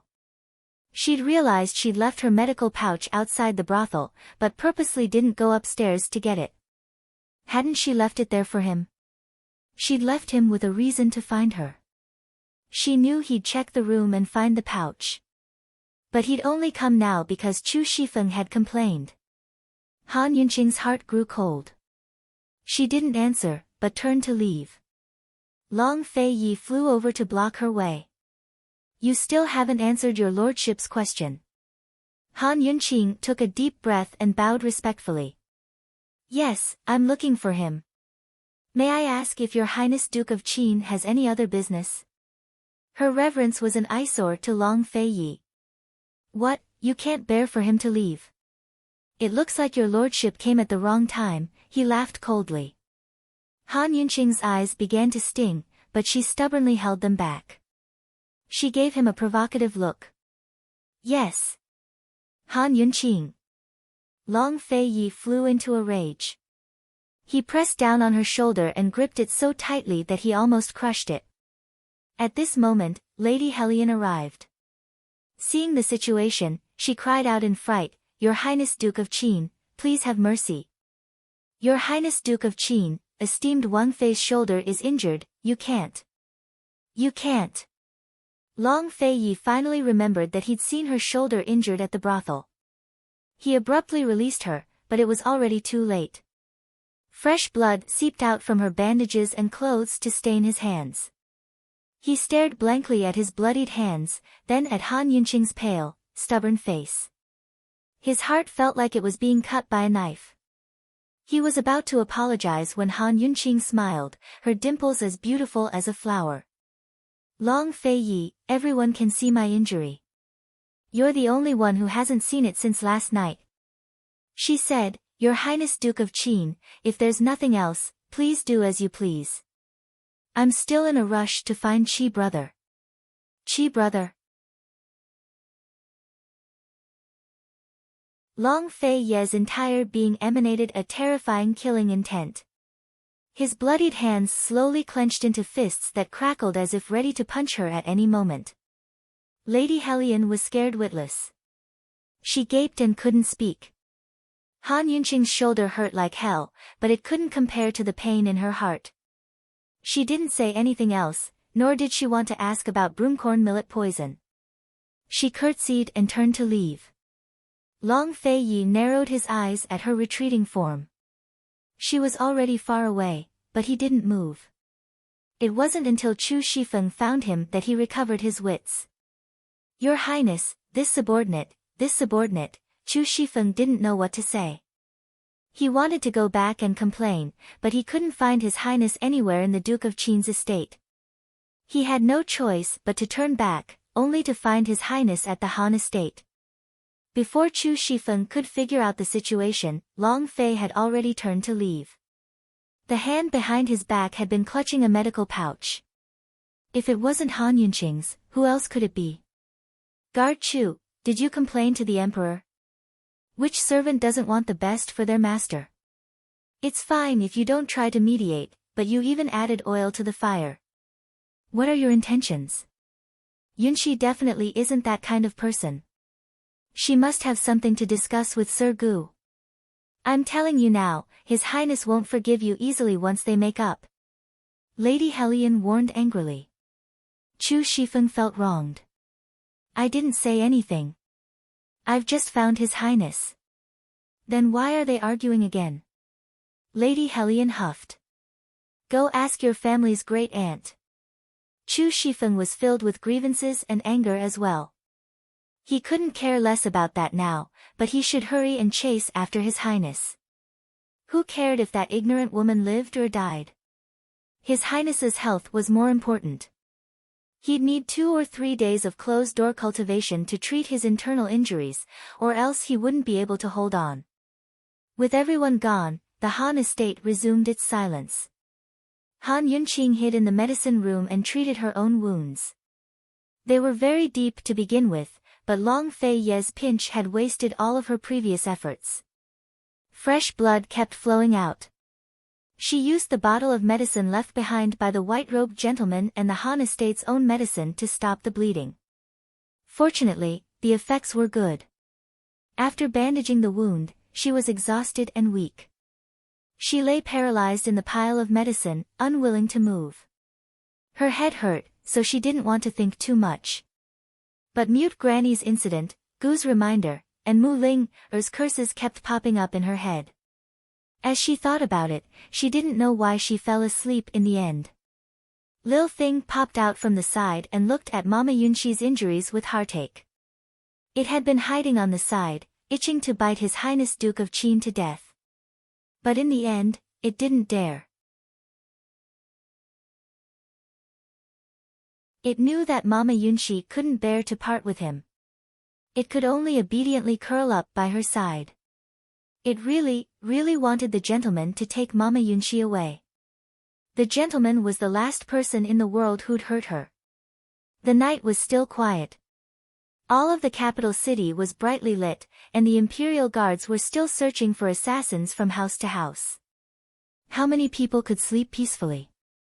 Not far from the Han estate's medicine room, Gu was lying on a roof with his hands behind his head as he stared at the stars. As he stared, he began to mutter to himself, "Chi, be good.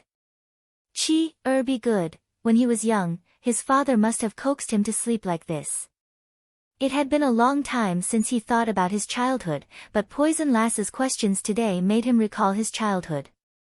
He'd already forgotten how old he was back then, only that he was like a wild child who liked to roll up his sleeves and pants and run around the mountain forests behind the medical academy barefoot. Every time his father found him, he'd carry him high up in his arms and ride him on his neck all the way home from hiding in the woods. Back then, he had a strange illness that made it difficult for him to fall asleep. No matter how tired he was from playing during the day, he needed someone to coax him to sleep at night. His father would hold him and call out softly, "Chi, be good. Chi, be good. Chi, be good. Chi, be good. Chi, be good." But one day, his father suddenly handed him over to the head elder of the medical academy and told him, Chi, has been afflicted with a demonic illness and needs to be adopted by the head elder. In the future, he can only follow the head elder and take medicine every day. His father explained a lot, but Chi, didn't understand. Later, he learned that his father was the head of the medical academy and that his reputation was very important. He didn't allow illegitimate children to exist, and his hidden home in the mountains was forbidden to the public because it was a forbidden area of the poison sect. From then on, he became the head elder's adopted son. From then on, he never saw his father again. It was also from then on that he began to take medicine every day for 3 meals. Every time he was about to vomit, his adopted father would tell him that he only had to obediently take his medicine and stay alive to see his father again. He wanted to see his father because he didn't have a mother. He only had one father from the time he could remember. Suddenly, there was a loud bang that shook the entire capital. Gu snapped out of his daze and shot to his feet. Where did that explosion come from? What happened?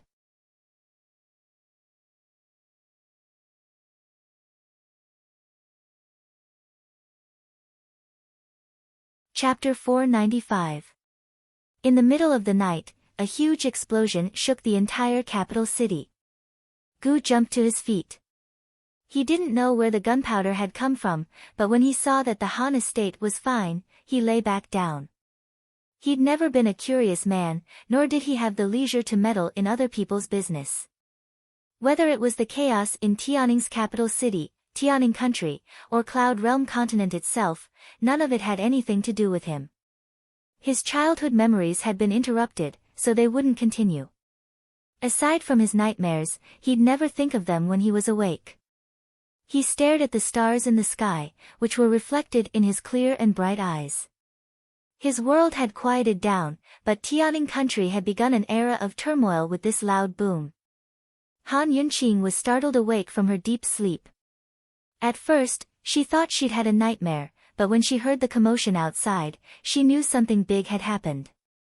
The explosion was so loud that even the houses in the capital city shook. Without a doubt, the explosion had happened near the capital, or even within it. Even the explosion at Sky Domain Black Market had caused panic in the capital, to say nothing of an explosion so close by. Han Yunqing hurried out the door and discovered that everyone in the Han estate had been startled awake. The streets outside were noisy as well. Su Donglin, come out. Han Yunqing shouted. She knew there were guards around. As expected, Su Donglin immediately appeared. Esteemed Wang Fei, you weren't scared, were you? Why don't we go back to the estate? It's safe there.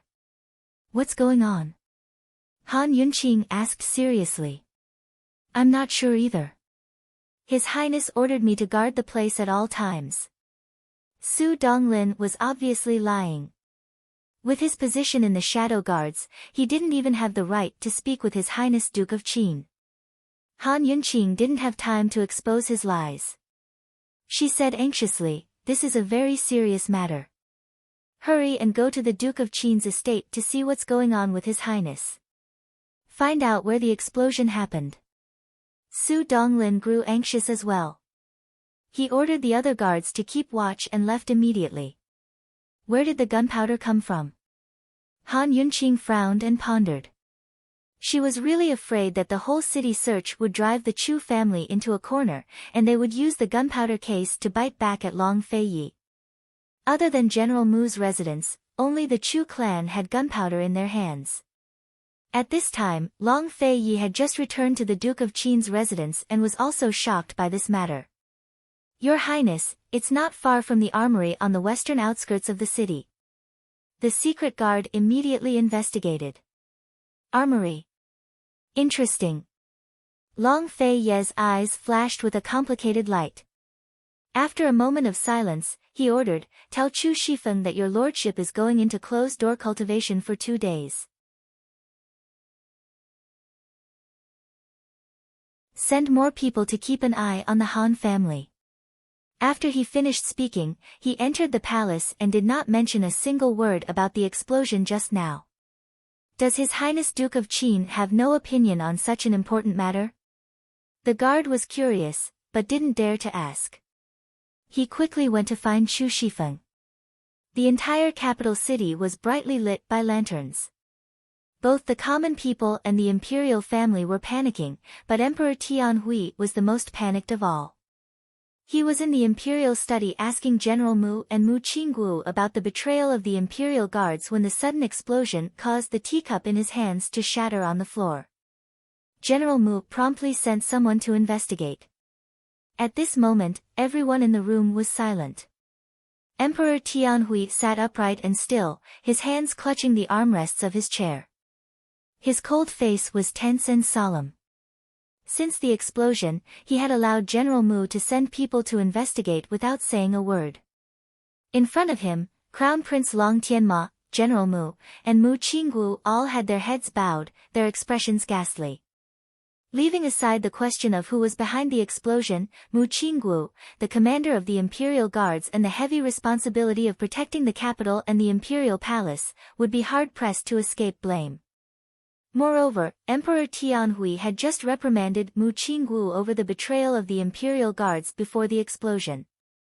Now that such a thing had happened at such a sensitive time, how could Emperor Tianhui not investigate Mu Qingguo's negligence of duty? In the silent room, Emperor Tianhui's breathing was heavy.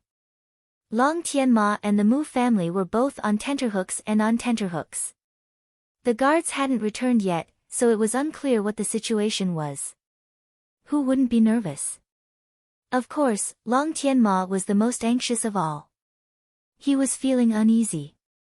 Over the past 2 to 3 days, he and Mu Qingguo had put in plenty of effort to convince the emperor that the crossbow archers had something to do with the black market gunpowder case. Both of them were a threat to the capital. But someone had whispered something into the emperor's ears, causing him to summon the Mu family to the palace that very night to ask about the betrayal of the imperial guards. Everyone knew that the young commander of the imperial guards had been stabbed to death by Mu Qinggu in a moment of desperation, while the two captains had been imprisoned and interrogated. But who would have time to pay attention to such details when the city was still searching for the crossbow archers?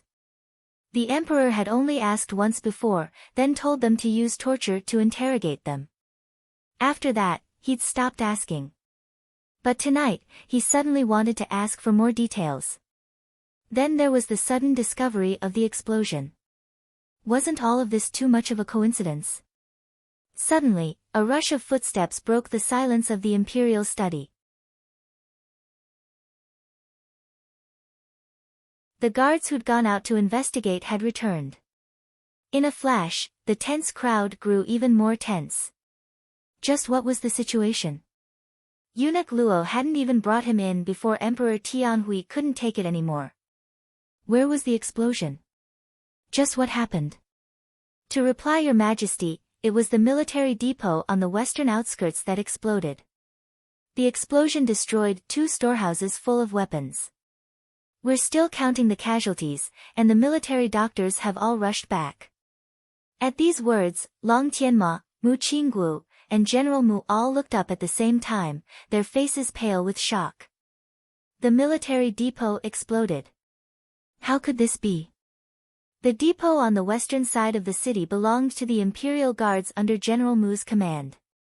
It was a large storehouse for weapons and weapons, an important location that was heavily guarded. How could something like an explosion happen there? Moreover, there were no explosives stored there at all. In Tianning's 3 countries, gunpowder was all in the hands of the military. Tianning country's gunpowder was controlled by General Mu's estate because it was precious and limited in quantity. Unless there was a major war, it was rarely used. Even the cavalry and naval forces could only be transferred from General Mu's estate if needed. Emperor Tianhui looked icily at General Mu, his hawk-like eyes filled with anger and suspicion. Imperial father, these people are too audacious. They dared to challenge our Tianning's military might. As a Ken sees it. Before Long Tianma could finish, Emperor Tianhui cut him off angrily. General Mu, why would the military depot explode for no reason? Where did the gunpowder come from? Tianning's gunpowder storehouses were scattered all over the country, while the capital's was located on the eastern outskirts of the city. Without Emperor Tianhui's permission, even General Mu couldn't use it. Where did the gunpowder in the armory come from? Did someone do it on purpose, or was there a secret stash of gunpowder in the depot that accidentally ignited it? It was hard to say. Imperial father, it must be those people from the black market. They're probably trying to create panic and divert attention so those archers have a chance to escape. Those people must be accomplices. Imperial father, Tianning's gunpowder controls are so strict. I'm afraid the gunpowder was smuggled in by a foreign power. Long Tianma explained anxiously. Although he didn't specify which country the foreign power was from, a smart person would know without thinking. Such a sensitive matter could only be muddled through trade at the border.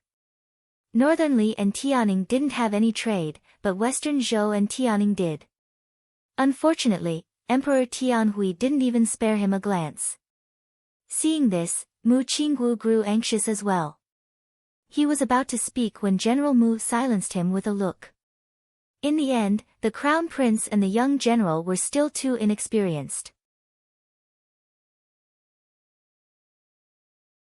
Since the emperor had summoned them to ask about the betrayal of the imperial guards, it meant he was already suspicious of them. If they pointed the spear at the Chu clan like before, it would only make the emperor feel disgusted and suspicious. General Mu stepped forward and fell to his knees. Your Majesty, this soldier is guilty. Seeing this, Mu Qinggu followed suit. Long Tianma's eyes flashed with a complicated look, but he didn't dare to speak. Your Majesty, this soldier neglected his duties and allowed the assassins to run amok. The people's hearts were in a state of panic, and I know it's difficult to escape punishment. Whether or not the military depot was secretly stashed with gunpowder to cause the explosion, or whether or not someone else brought gunpowder to cause trouble remains to be investigated. But no matter what, this soldier is guilty of failing to supervise and protect the depot. These two crimes are heinous and unpardonable. May your majesty meet punishment. His words sounded like an apology, but he was tactfully explaining the two reasons for the explosion. Emperor Tianhui's anger faded a little, but he still gave a cold snort. So you know you're guilty too. General Mu kowtowed on the ground, not daring to speak.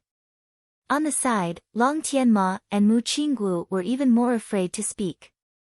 Emperor Tianhui clenched his fists and slammed them against the table.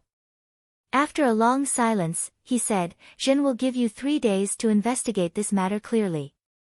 Otherwise, don't think Zhen won't touch you just because you've been an official for 2 dynasties. Thanks to your majesty for your grace. General Mu thanked him repeatedly. Mu Qinggu, we will also give you 3 days. If you can't catch those crossbowmen by then, I'll give you 3 days. If you can't catch those archers, then you can go accompany your 2 subordinates in prison. Emperor Tianhui said coldly. This soldier obeys. Mu Qinggu was even more afraid to speak. After the 3 of them left the imperial study, they exchanged glances. None of them dared to discuss the matter. It wasn't until they were far enough away that Long Tianma lost his temper. Young general, just what's going on with the defection? Don't tell this crown prince you didn't know. If it wasn't for the defection, how could the emperor have raised suspicions for no reason? Mu Qingwu's gaze was still evasive, but General Mu was serious. Your Highness Crown Prince, the 2 captains of the Imperial Guard are still locked up in the prisons. There's plenty of people who'd like to take advantage of the situation to hit them while they're down. It's inevitable that His Majesty would be suspicious. It's Qingwu's fault for being impulsive. He shouldn't have killed that commander. Since General Mu had already said as much, what else could Long Tianma pursue? He sighed heavily. Right now, the most important thing is to find evidence. As long as we can prove that the military depot didn't have any hidden gunpowder, this crown prince refuses to believe that imperial father will sit still. They even dared to touch the military depot. Those people must be tired of living. It was easy enough to prove that the explosion wasn't caused by the secret stash of gunpowder. The military depot was heavily guarded and filled with people trained by General Mu himself. There was no way they'd betray General Mu, so General Mu was confident that the explosion had occurred outside of the depot. As long as they could find the source of the explosion, the Crown Prince could continue to nip at the Chu clan. For General Mu, who'd been in charge of the gunpowder depot for many years, finding the source of the explosion was easy. But while General Mu and the other 2 split up, a woman in the Eastern Palace grew frantic. She was none other than Mu Luiyue. What had she done?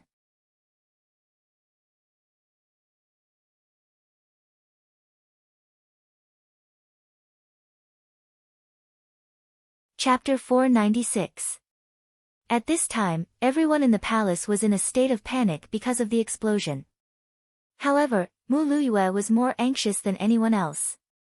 When she first married into the Eastern Palace, she often paced back and forth at the palace gates in the middle of the night, hoping that her husband would return.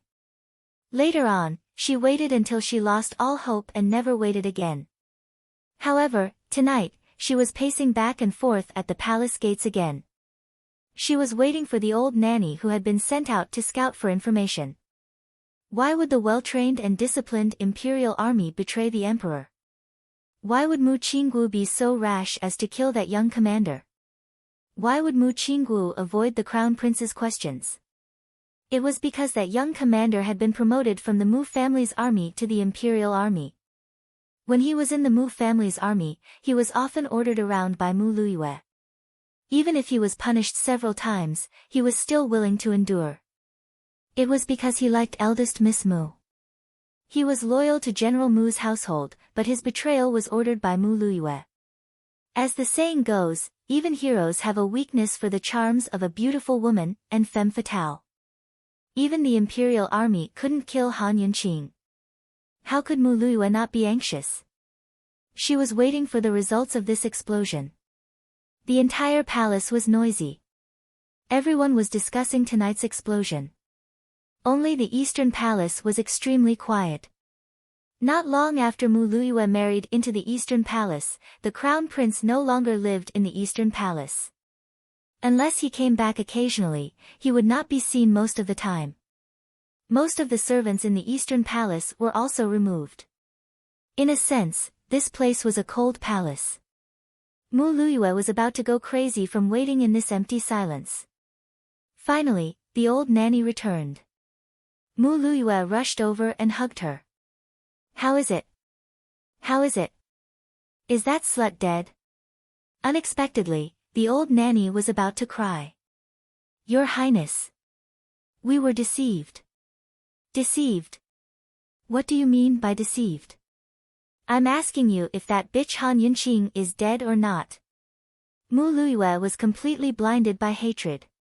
She was so anxious that she flew into a rage. Your Highness, it was our armory that exploded. Just now, His Majesty was furious and wanted to punish old general and young general.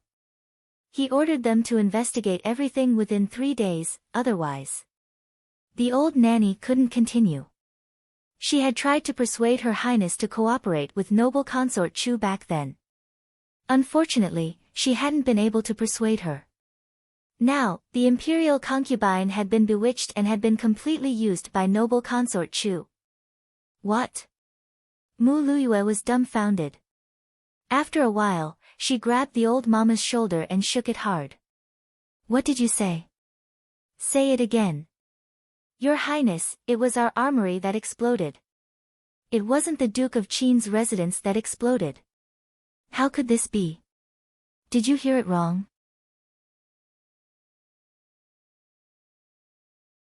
Mu Luiyue's face turned pale.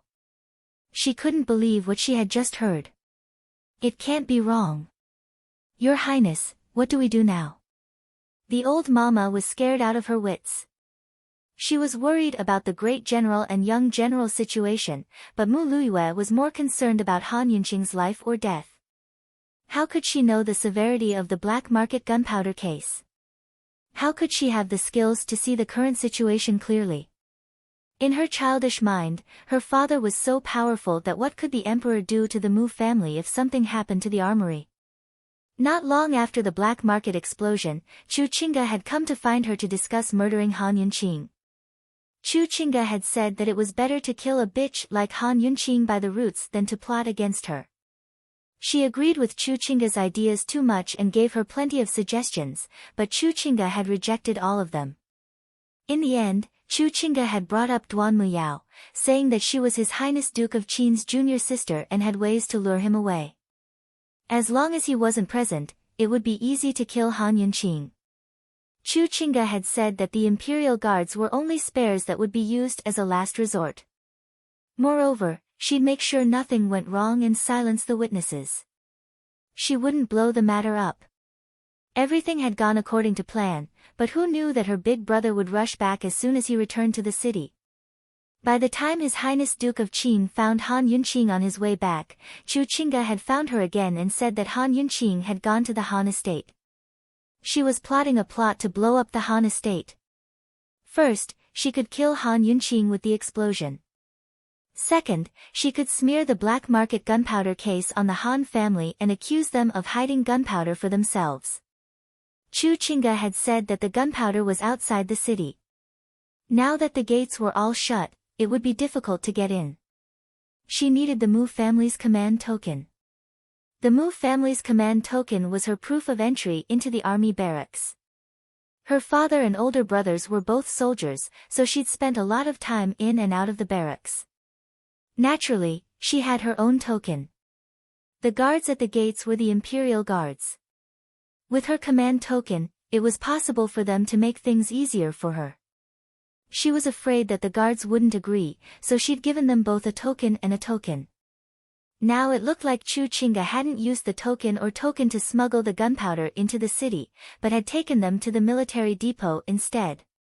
Esteemed Wang Fei, noble consort Chu isn't at ease. She wants to harm General Mu's estate and the Eastern Palace. We've committed a heinous crime, so what should we do? The old mama sobbed. What are you crying for? My father's there to protect her. We won't die. Mu Luiyue rebuked. She narrowed her eyes and tried to hold back her tears, but in the end, she couldn't. Chu Qingge. You slut.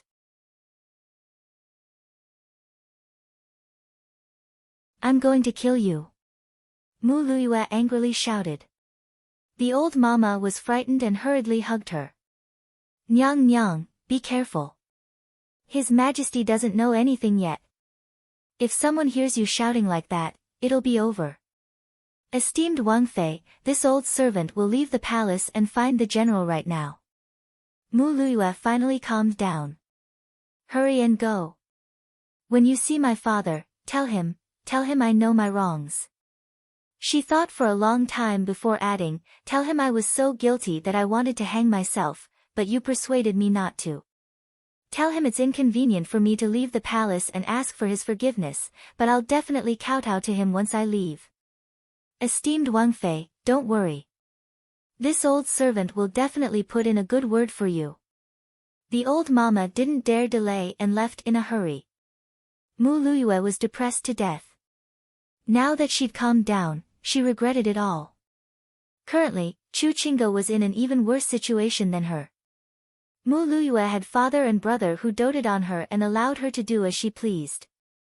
Chu Qingge, on the other hand, had ambitious father and brother who wanted her to sacrifice herself. By the time she heard the explosion, Chu Qingge had already finished bathing and was dressed in Emperor Tianhui's favorite white muslin lantern dress. Currently, she was sitting on the bed hugging her knees, her eyes empty and lifeless. She was very clear on her brother's plans and knew that she wouldn't be able to escape tonight. Still, she couldn't help but wonder what if. What if His Highness Duke of Qin liked her? If His Highness Duke of Qin had liked her, then wouldn't everything have been different today? Wouldn't she have ended up like this? Without all those schemes and machinations, without all the humiliation, and without all the envy and jealousy, she would still be as pure as ice and pure as jade, proud and noble as before. What if His Highness Duke of Qin liked her? Who would dare to force her into this state? Long Fei Yi, if there's a next life, will you like me? Finally, a court lady rushed in with a secret missive. Chu Qingge opened it and glanced at it before burning it. She wrapped herself in a loose robe and hugged herself for a long time before getting off the bed and putting on her shoes. Someone come, arrange a carriage to Profound Dragon Palace. The black stone gunpowder case had thoroughly infuriated her brother. He'd wanted to take Han Yunqing as a hostage to threaten His Highness Duke of Qin, but who knew the assassination would turn out like this? Her brother said that there was no stopping things at this point. He had to use this chance to get rid of the Crown Prince's wings, the Mu family. Thus, it was time for her to make a sacrifice. She'd been married to Tianning for a while now. Although Emperor Tianhui wasn't feeling well, how could he stop her if she wanted to? Since her brother had sent her a secret missive, Eunuch Luo must have already made arrangements at Profound Dragon Palace. Chu Qingge rode a sedan chair to the gates of Profound Dragon Palace and saw Eunuch Luo waiting outside. Esteemed Wang Fei, His Majesty just came from the imperial study. Things are progressing smoothly. Inside the rooms, everything's been arranged as well, Eunuch Luo said, covering his mouth with a smile. His smile was an eyesore to Chu Qingge, but she remained calm. Since she'd already come this far, her heart should be as still as water and as dead as ashes. With Eunuch Luo's words, Chu Qingge knew that the emperor had grown suspicious of the Mu family today. Naturally, Eunuch Luo was behind the emperor's sudden summons to the Mu family to ask about the betrayal of the imperial guards. Her older brother had said that the emperor had his suspicions about the Chu clan as well. She had to have eunuch Luo stir things up first before she whispered in his ear. That way, Emperor Tianhui wouldn't be so wary. Chu Qingge personally carried a bowl of ginseng soup she'd prepared beforehand and strode inside. Currently, Emperor Tianhui had just finished bathing and was drinking tea with only a robe draped over his shoulders. After resting for a while, it would be time for morning court. Emperor Tianhui gave a start at the sight of Chu Qingge. Her robes were open to reveal a pure white lantern dress that fell to her chest. Her cold and aloof temperament matched with this kind of clothing actually didn't feel out of place. She had an otherworldly coldness, but also an insufferably arrogant coldness. Emperor Tianhui loved nothing more than this woman's aloof demeanor. What he truly liked was conquering it. Although he was on guard against this woman from the Chu clan, Emperor Tianhui still couldn't stop his heart from throbbing. He stroked his beard and smiled. Beloved consort, you're up so early today. Chu Qingge saw the wretched look in Emperor Tianhui's eyes, but forced herself to ignore it. She offered up the ginseng soup and asked, Qinxie came to disturb you. Isn't your majesty angry? Beloved consort, did you make a special trip to disturb me? Emperor Tianhui asked with a grin. Something so big happened last night. The Empress Dowager was afraid that your majesty would overwork himself after a sleepless night, so she ordered Qinxie to deliver ginseng soup, Chu Qingge replied neutrally. Emperor Tianhui grew curious. Why would the Empress Dowager let you come? The Empress Dowager and noble consort Shui viewed Chu Qingge as a formidable foe. Emperor Tianhui was well aware of that fact. No one else dared to come, I suppose. The explosion was so loud that it must have happened in the capital. They were afraid that the emperor would get angry and scold them if they came. Chu Qingge spoke bluntly without fear of offending anyone. In truth, the Empress Dowager hadn't let her come at all.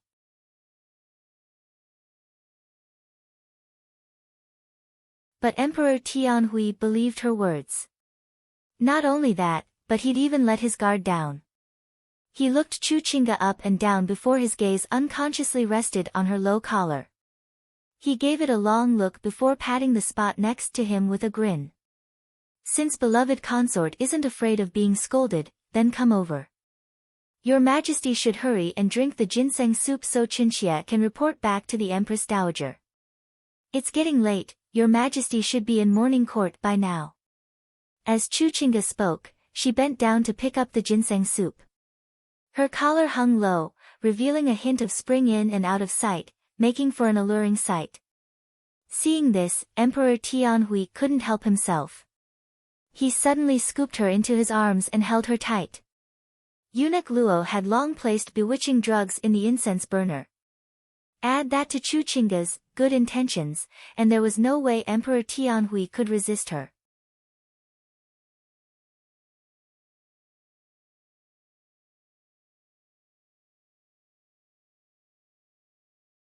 Chapter 497. Emperor Tianhui wrapped his arms tightly around Chu Qingge's waist and buried his head in her neck to sniff as if he was addicted. No matter how much he sniffed, he couldn't get enough. His hands were restless as they groped their way up her waist. Chu Qingge raised her head to stare at the ceiling. As Emperor Tianhui reached for a yard after taking an inch, she gritted her teeth harder and harder. Her clothes were stripped off piece by piece as he ravaged her full breasts. A line of clear tears slid down her cold cheeks before she finally closed her eyes. Would she be able to see nothing as long as she closed her eyes? Would she be able to assume that the man on top of her was the same man from her dreams? If it was him, thinking about him, would it not be so painful? Long Fei Yi, Chu Qingge almost cried out, but she held on to her reason. She only dared to say the name in her heart, because she knew that she'd lose everything as soon as she did. She'd also cause trouble for him. Abruptly, a stab of pain came from her lower body. Chu Qingge's eyes widened as her heart shattered from the pain. The pain jolted her awake from her beautiful fantasies to face the cruel reality. Emperor Tianhui had been drooling over her for a long time. Now that he was under the influence of the drug, he was like a wild horse galloping over Chuchinga's body.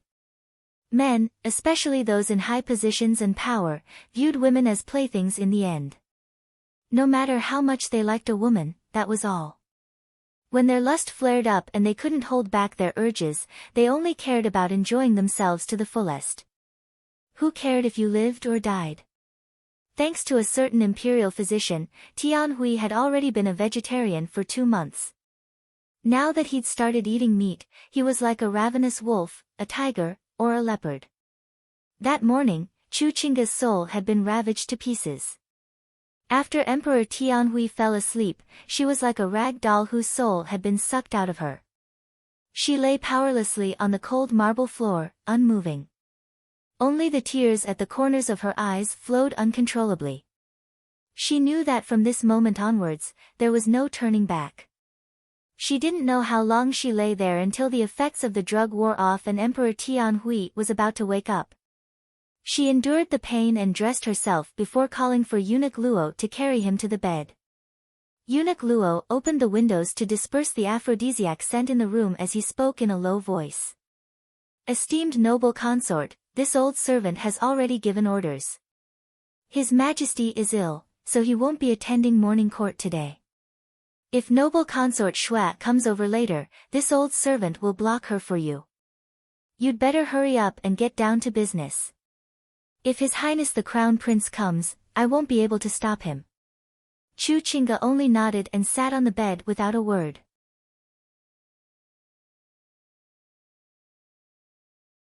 As soon as Eunuch Luo left, she grabbed the bedding covers, eager to suffocate Emperor Tianhui to death. She was helpless. This was just an impulsive action. She didn't dare and couldn't.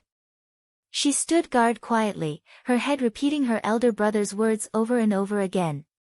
How to give Emperor Tianhui pillow talk was the key to the overall situation.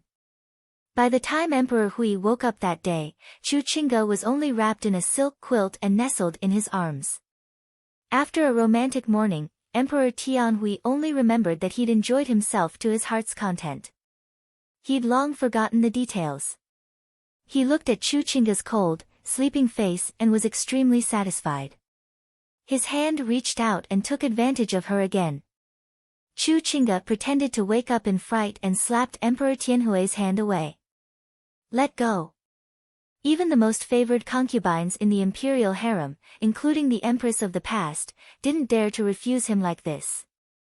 Emperor Tianhui's eyes flashed with indignation, but he didn't speak.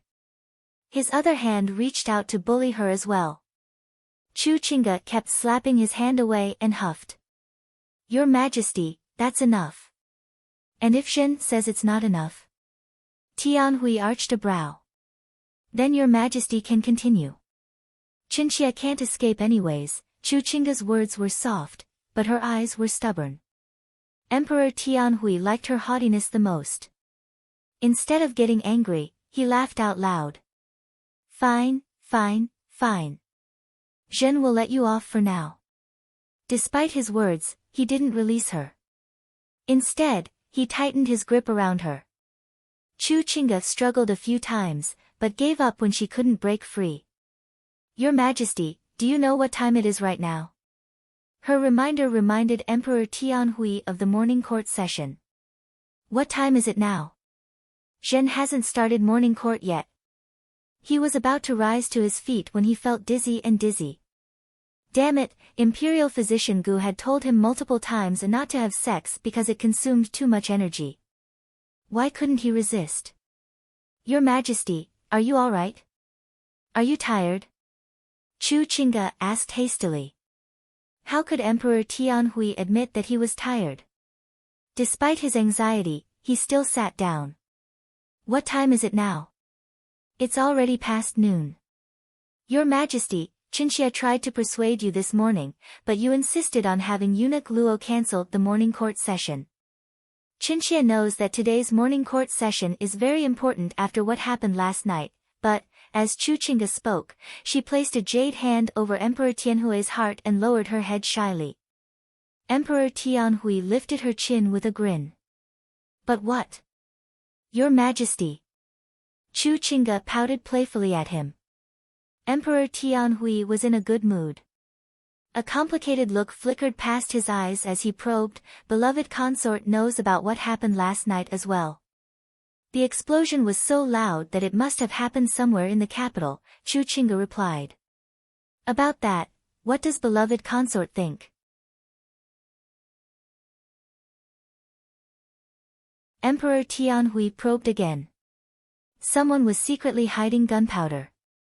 As Qinxie sees it, there's an 80% chance that it's related to the crossbow archers who tried to assassinate Qin Wangfei. Perhaps they were trying to create chaos so they could escape." Chu Qingge's words were exactly the same as the crown prince's. Emperor Tianhui was surprised. He thought this woman would speak up for the Chu clan. Secretly hiding gunpowder? He, how could gunpowder be so easy to get? Emperor Tianhui gave a cold snort. Chu Qingge didn't think so. The gunpowder is all in the hands of the military. How could it be hard to get? Emperor Tianhui assumed that Chu Qingge would seize the chance to trample on General Mu's estate, but she scooted by his ear and murmured, "Your Majesty, Qinxie will tell you a secret. Qinxie came into contact with gunpowder before I married. Actually, the military's control over it isn't so strict." Now Emperor Tianhui was even more surprised. This woman dared to say such things to him. Wasn't she afraid that he'd suspect the Chu clan? Or perhaps the Chu clan hadn't done anything at all, so they weren't afraid of suspicion. Looking at the beauty's magnanimous eyes, Emperor Tianhui recalled how the crown prince and Mu Qingwu had been insinuating insinuations against the Chu clan without any proof. "Beloved consort, then as you see it, which military group did the gunpowder come from?" Emperor Tianhui asked next. "Your Majesty, you can eat carelessly, but you can't speak carelessly. Qinxie doesn't dare to speak carelessly about such an important matter.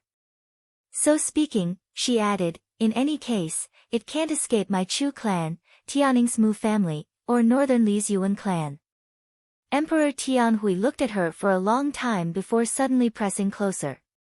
"Noble consort Chu, what if the gunpowder really came from your Chu clan? Your Chu clan is skilled in archery, while those crossbow archers are skilled as well.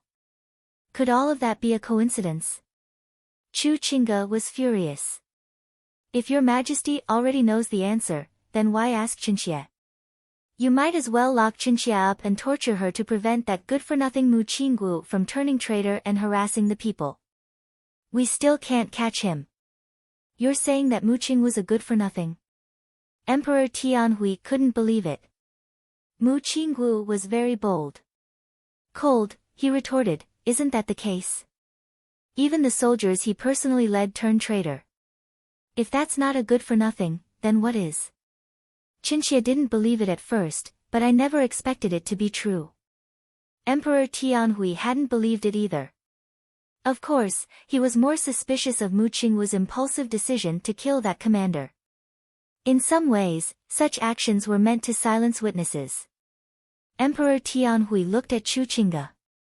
Although he didn't probe any further, the scales in his heart had tilted to one side. Still, he kept all of this to himself.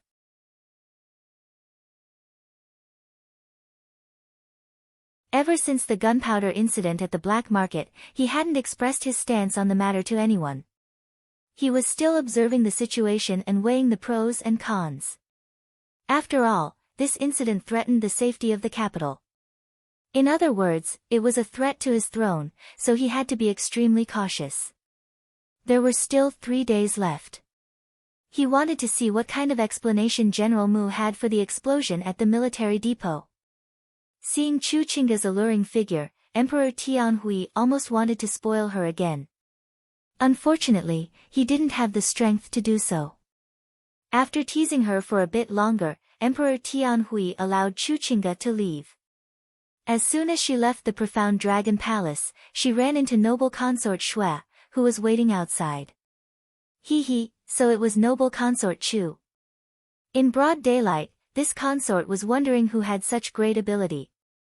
Noble consort Shui didn't finish her sentence, but her words were full of sarcasm. Without a doubt, she was mocking Chu Qingge for her shameless actions in broad daylight. Chu Qingge had just finished putting on an act in front of Emperor Tianhui and was exhausted. Her heart was filled with bitterness, so the humiliation made her want to cry.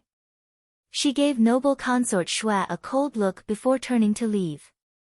Noble consort Shui gave eunuch Luo a meaningful look before realizing something. She quickly left for the Empress Dowager's palace. Chu Qingge was probably behind the emperor's absence from morning court. If the emperor showed favor at a time like this, it'd be disadvantageous for the crown prince and the rest. As soon as Emperor Tianhui opened his mouth, the harem would be filled with infighting. But Emperor Tianhui's health was far worse than expected. He rested for a long time before taking another dose of medicine to recover his strength. As soon as he reached the imperial study, he didn't even bother with the memorials he'd received that morning before issuing orders. Pass on Zhen's verbal decree to summon the Duke of Qin into the palace. Qin Wangfei, too, should be summoned. Emperor Tianhui had been probing all sorts of people, so he naturally wouldn't forget about His Highness Duke of Qin. He wanted to hear what Long Fei Yi thought about the black market gunpowder, the assassination with crossbow bolts, and the explosion at the military depot. The victim of the assassination attempt was his Wang Fei, but Long Fei Yi hadn't made any moves after rescuing Han Yunqing from the brothel. He couldn't be plotting something, right? When Emperor Tianhui's verbal decree reached the Duke of Qin's estate, Long Fei Yi had no choice but to leave early to heal his wounds. He was about to leave when Chu Shifeng timidly added, "Your Highness, His Majesty summoned esteemed Wang Fei as well." Long Fei Yi stopped abruptly, leaving Zhao Mama and Bailey Mingxiang to grow anxious. They didn't know about His Highness Duke of Qin's injuries, nor did they know esteemed Wang Fei's condition.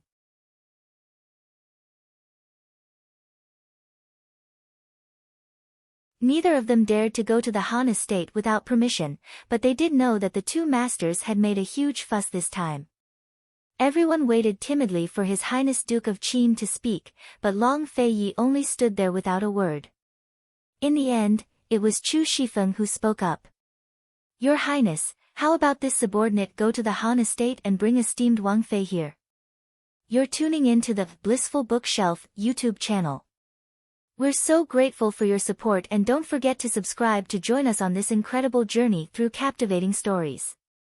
Your generosity through donations truly makes a world of difference, as it's the primary source of revenue that allows me to expand and enhance this channel for you. Thank you from the bottom of my heart for being a part of this adventure.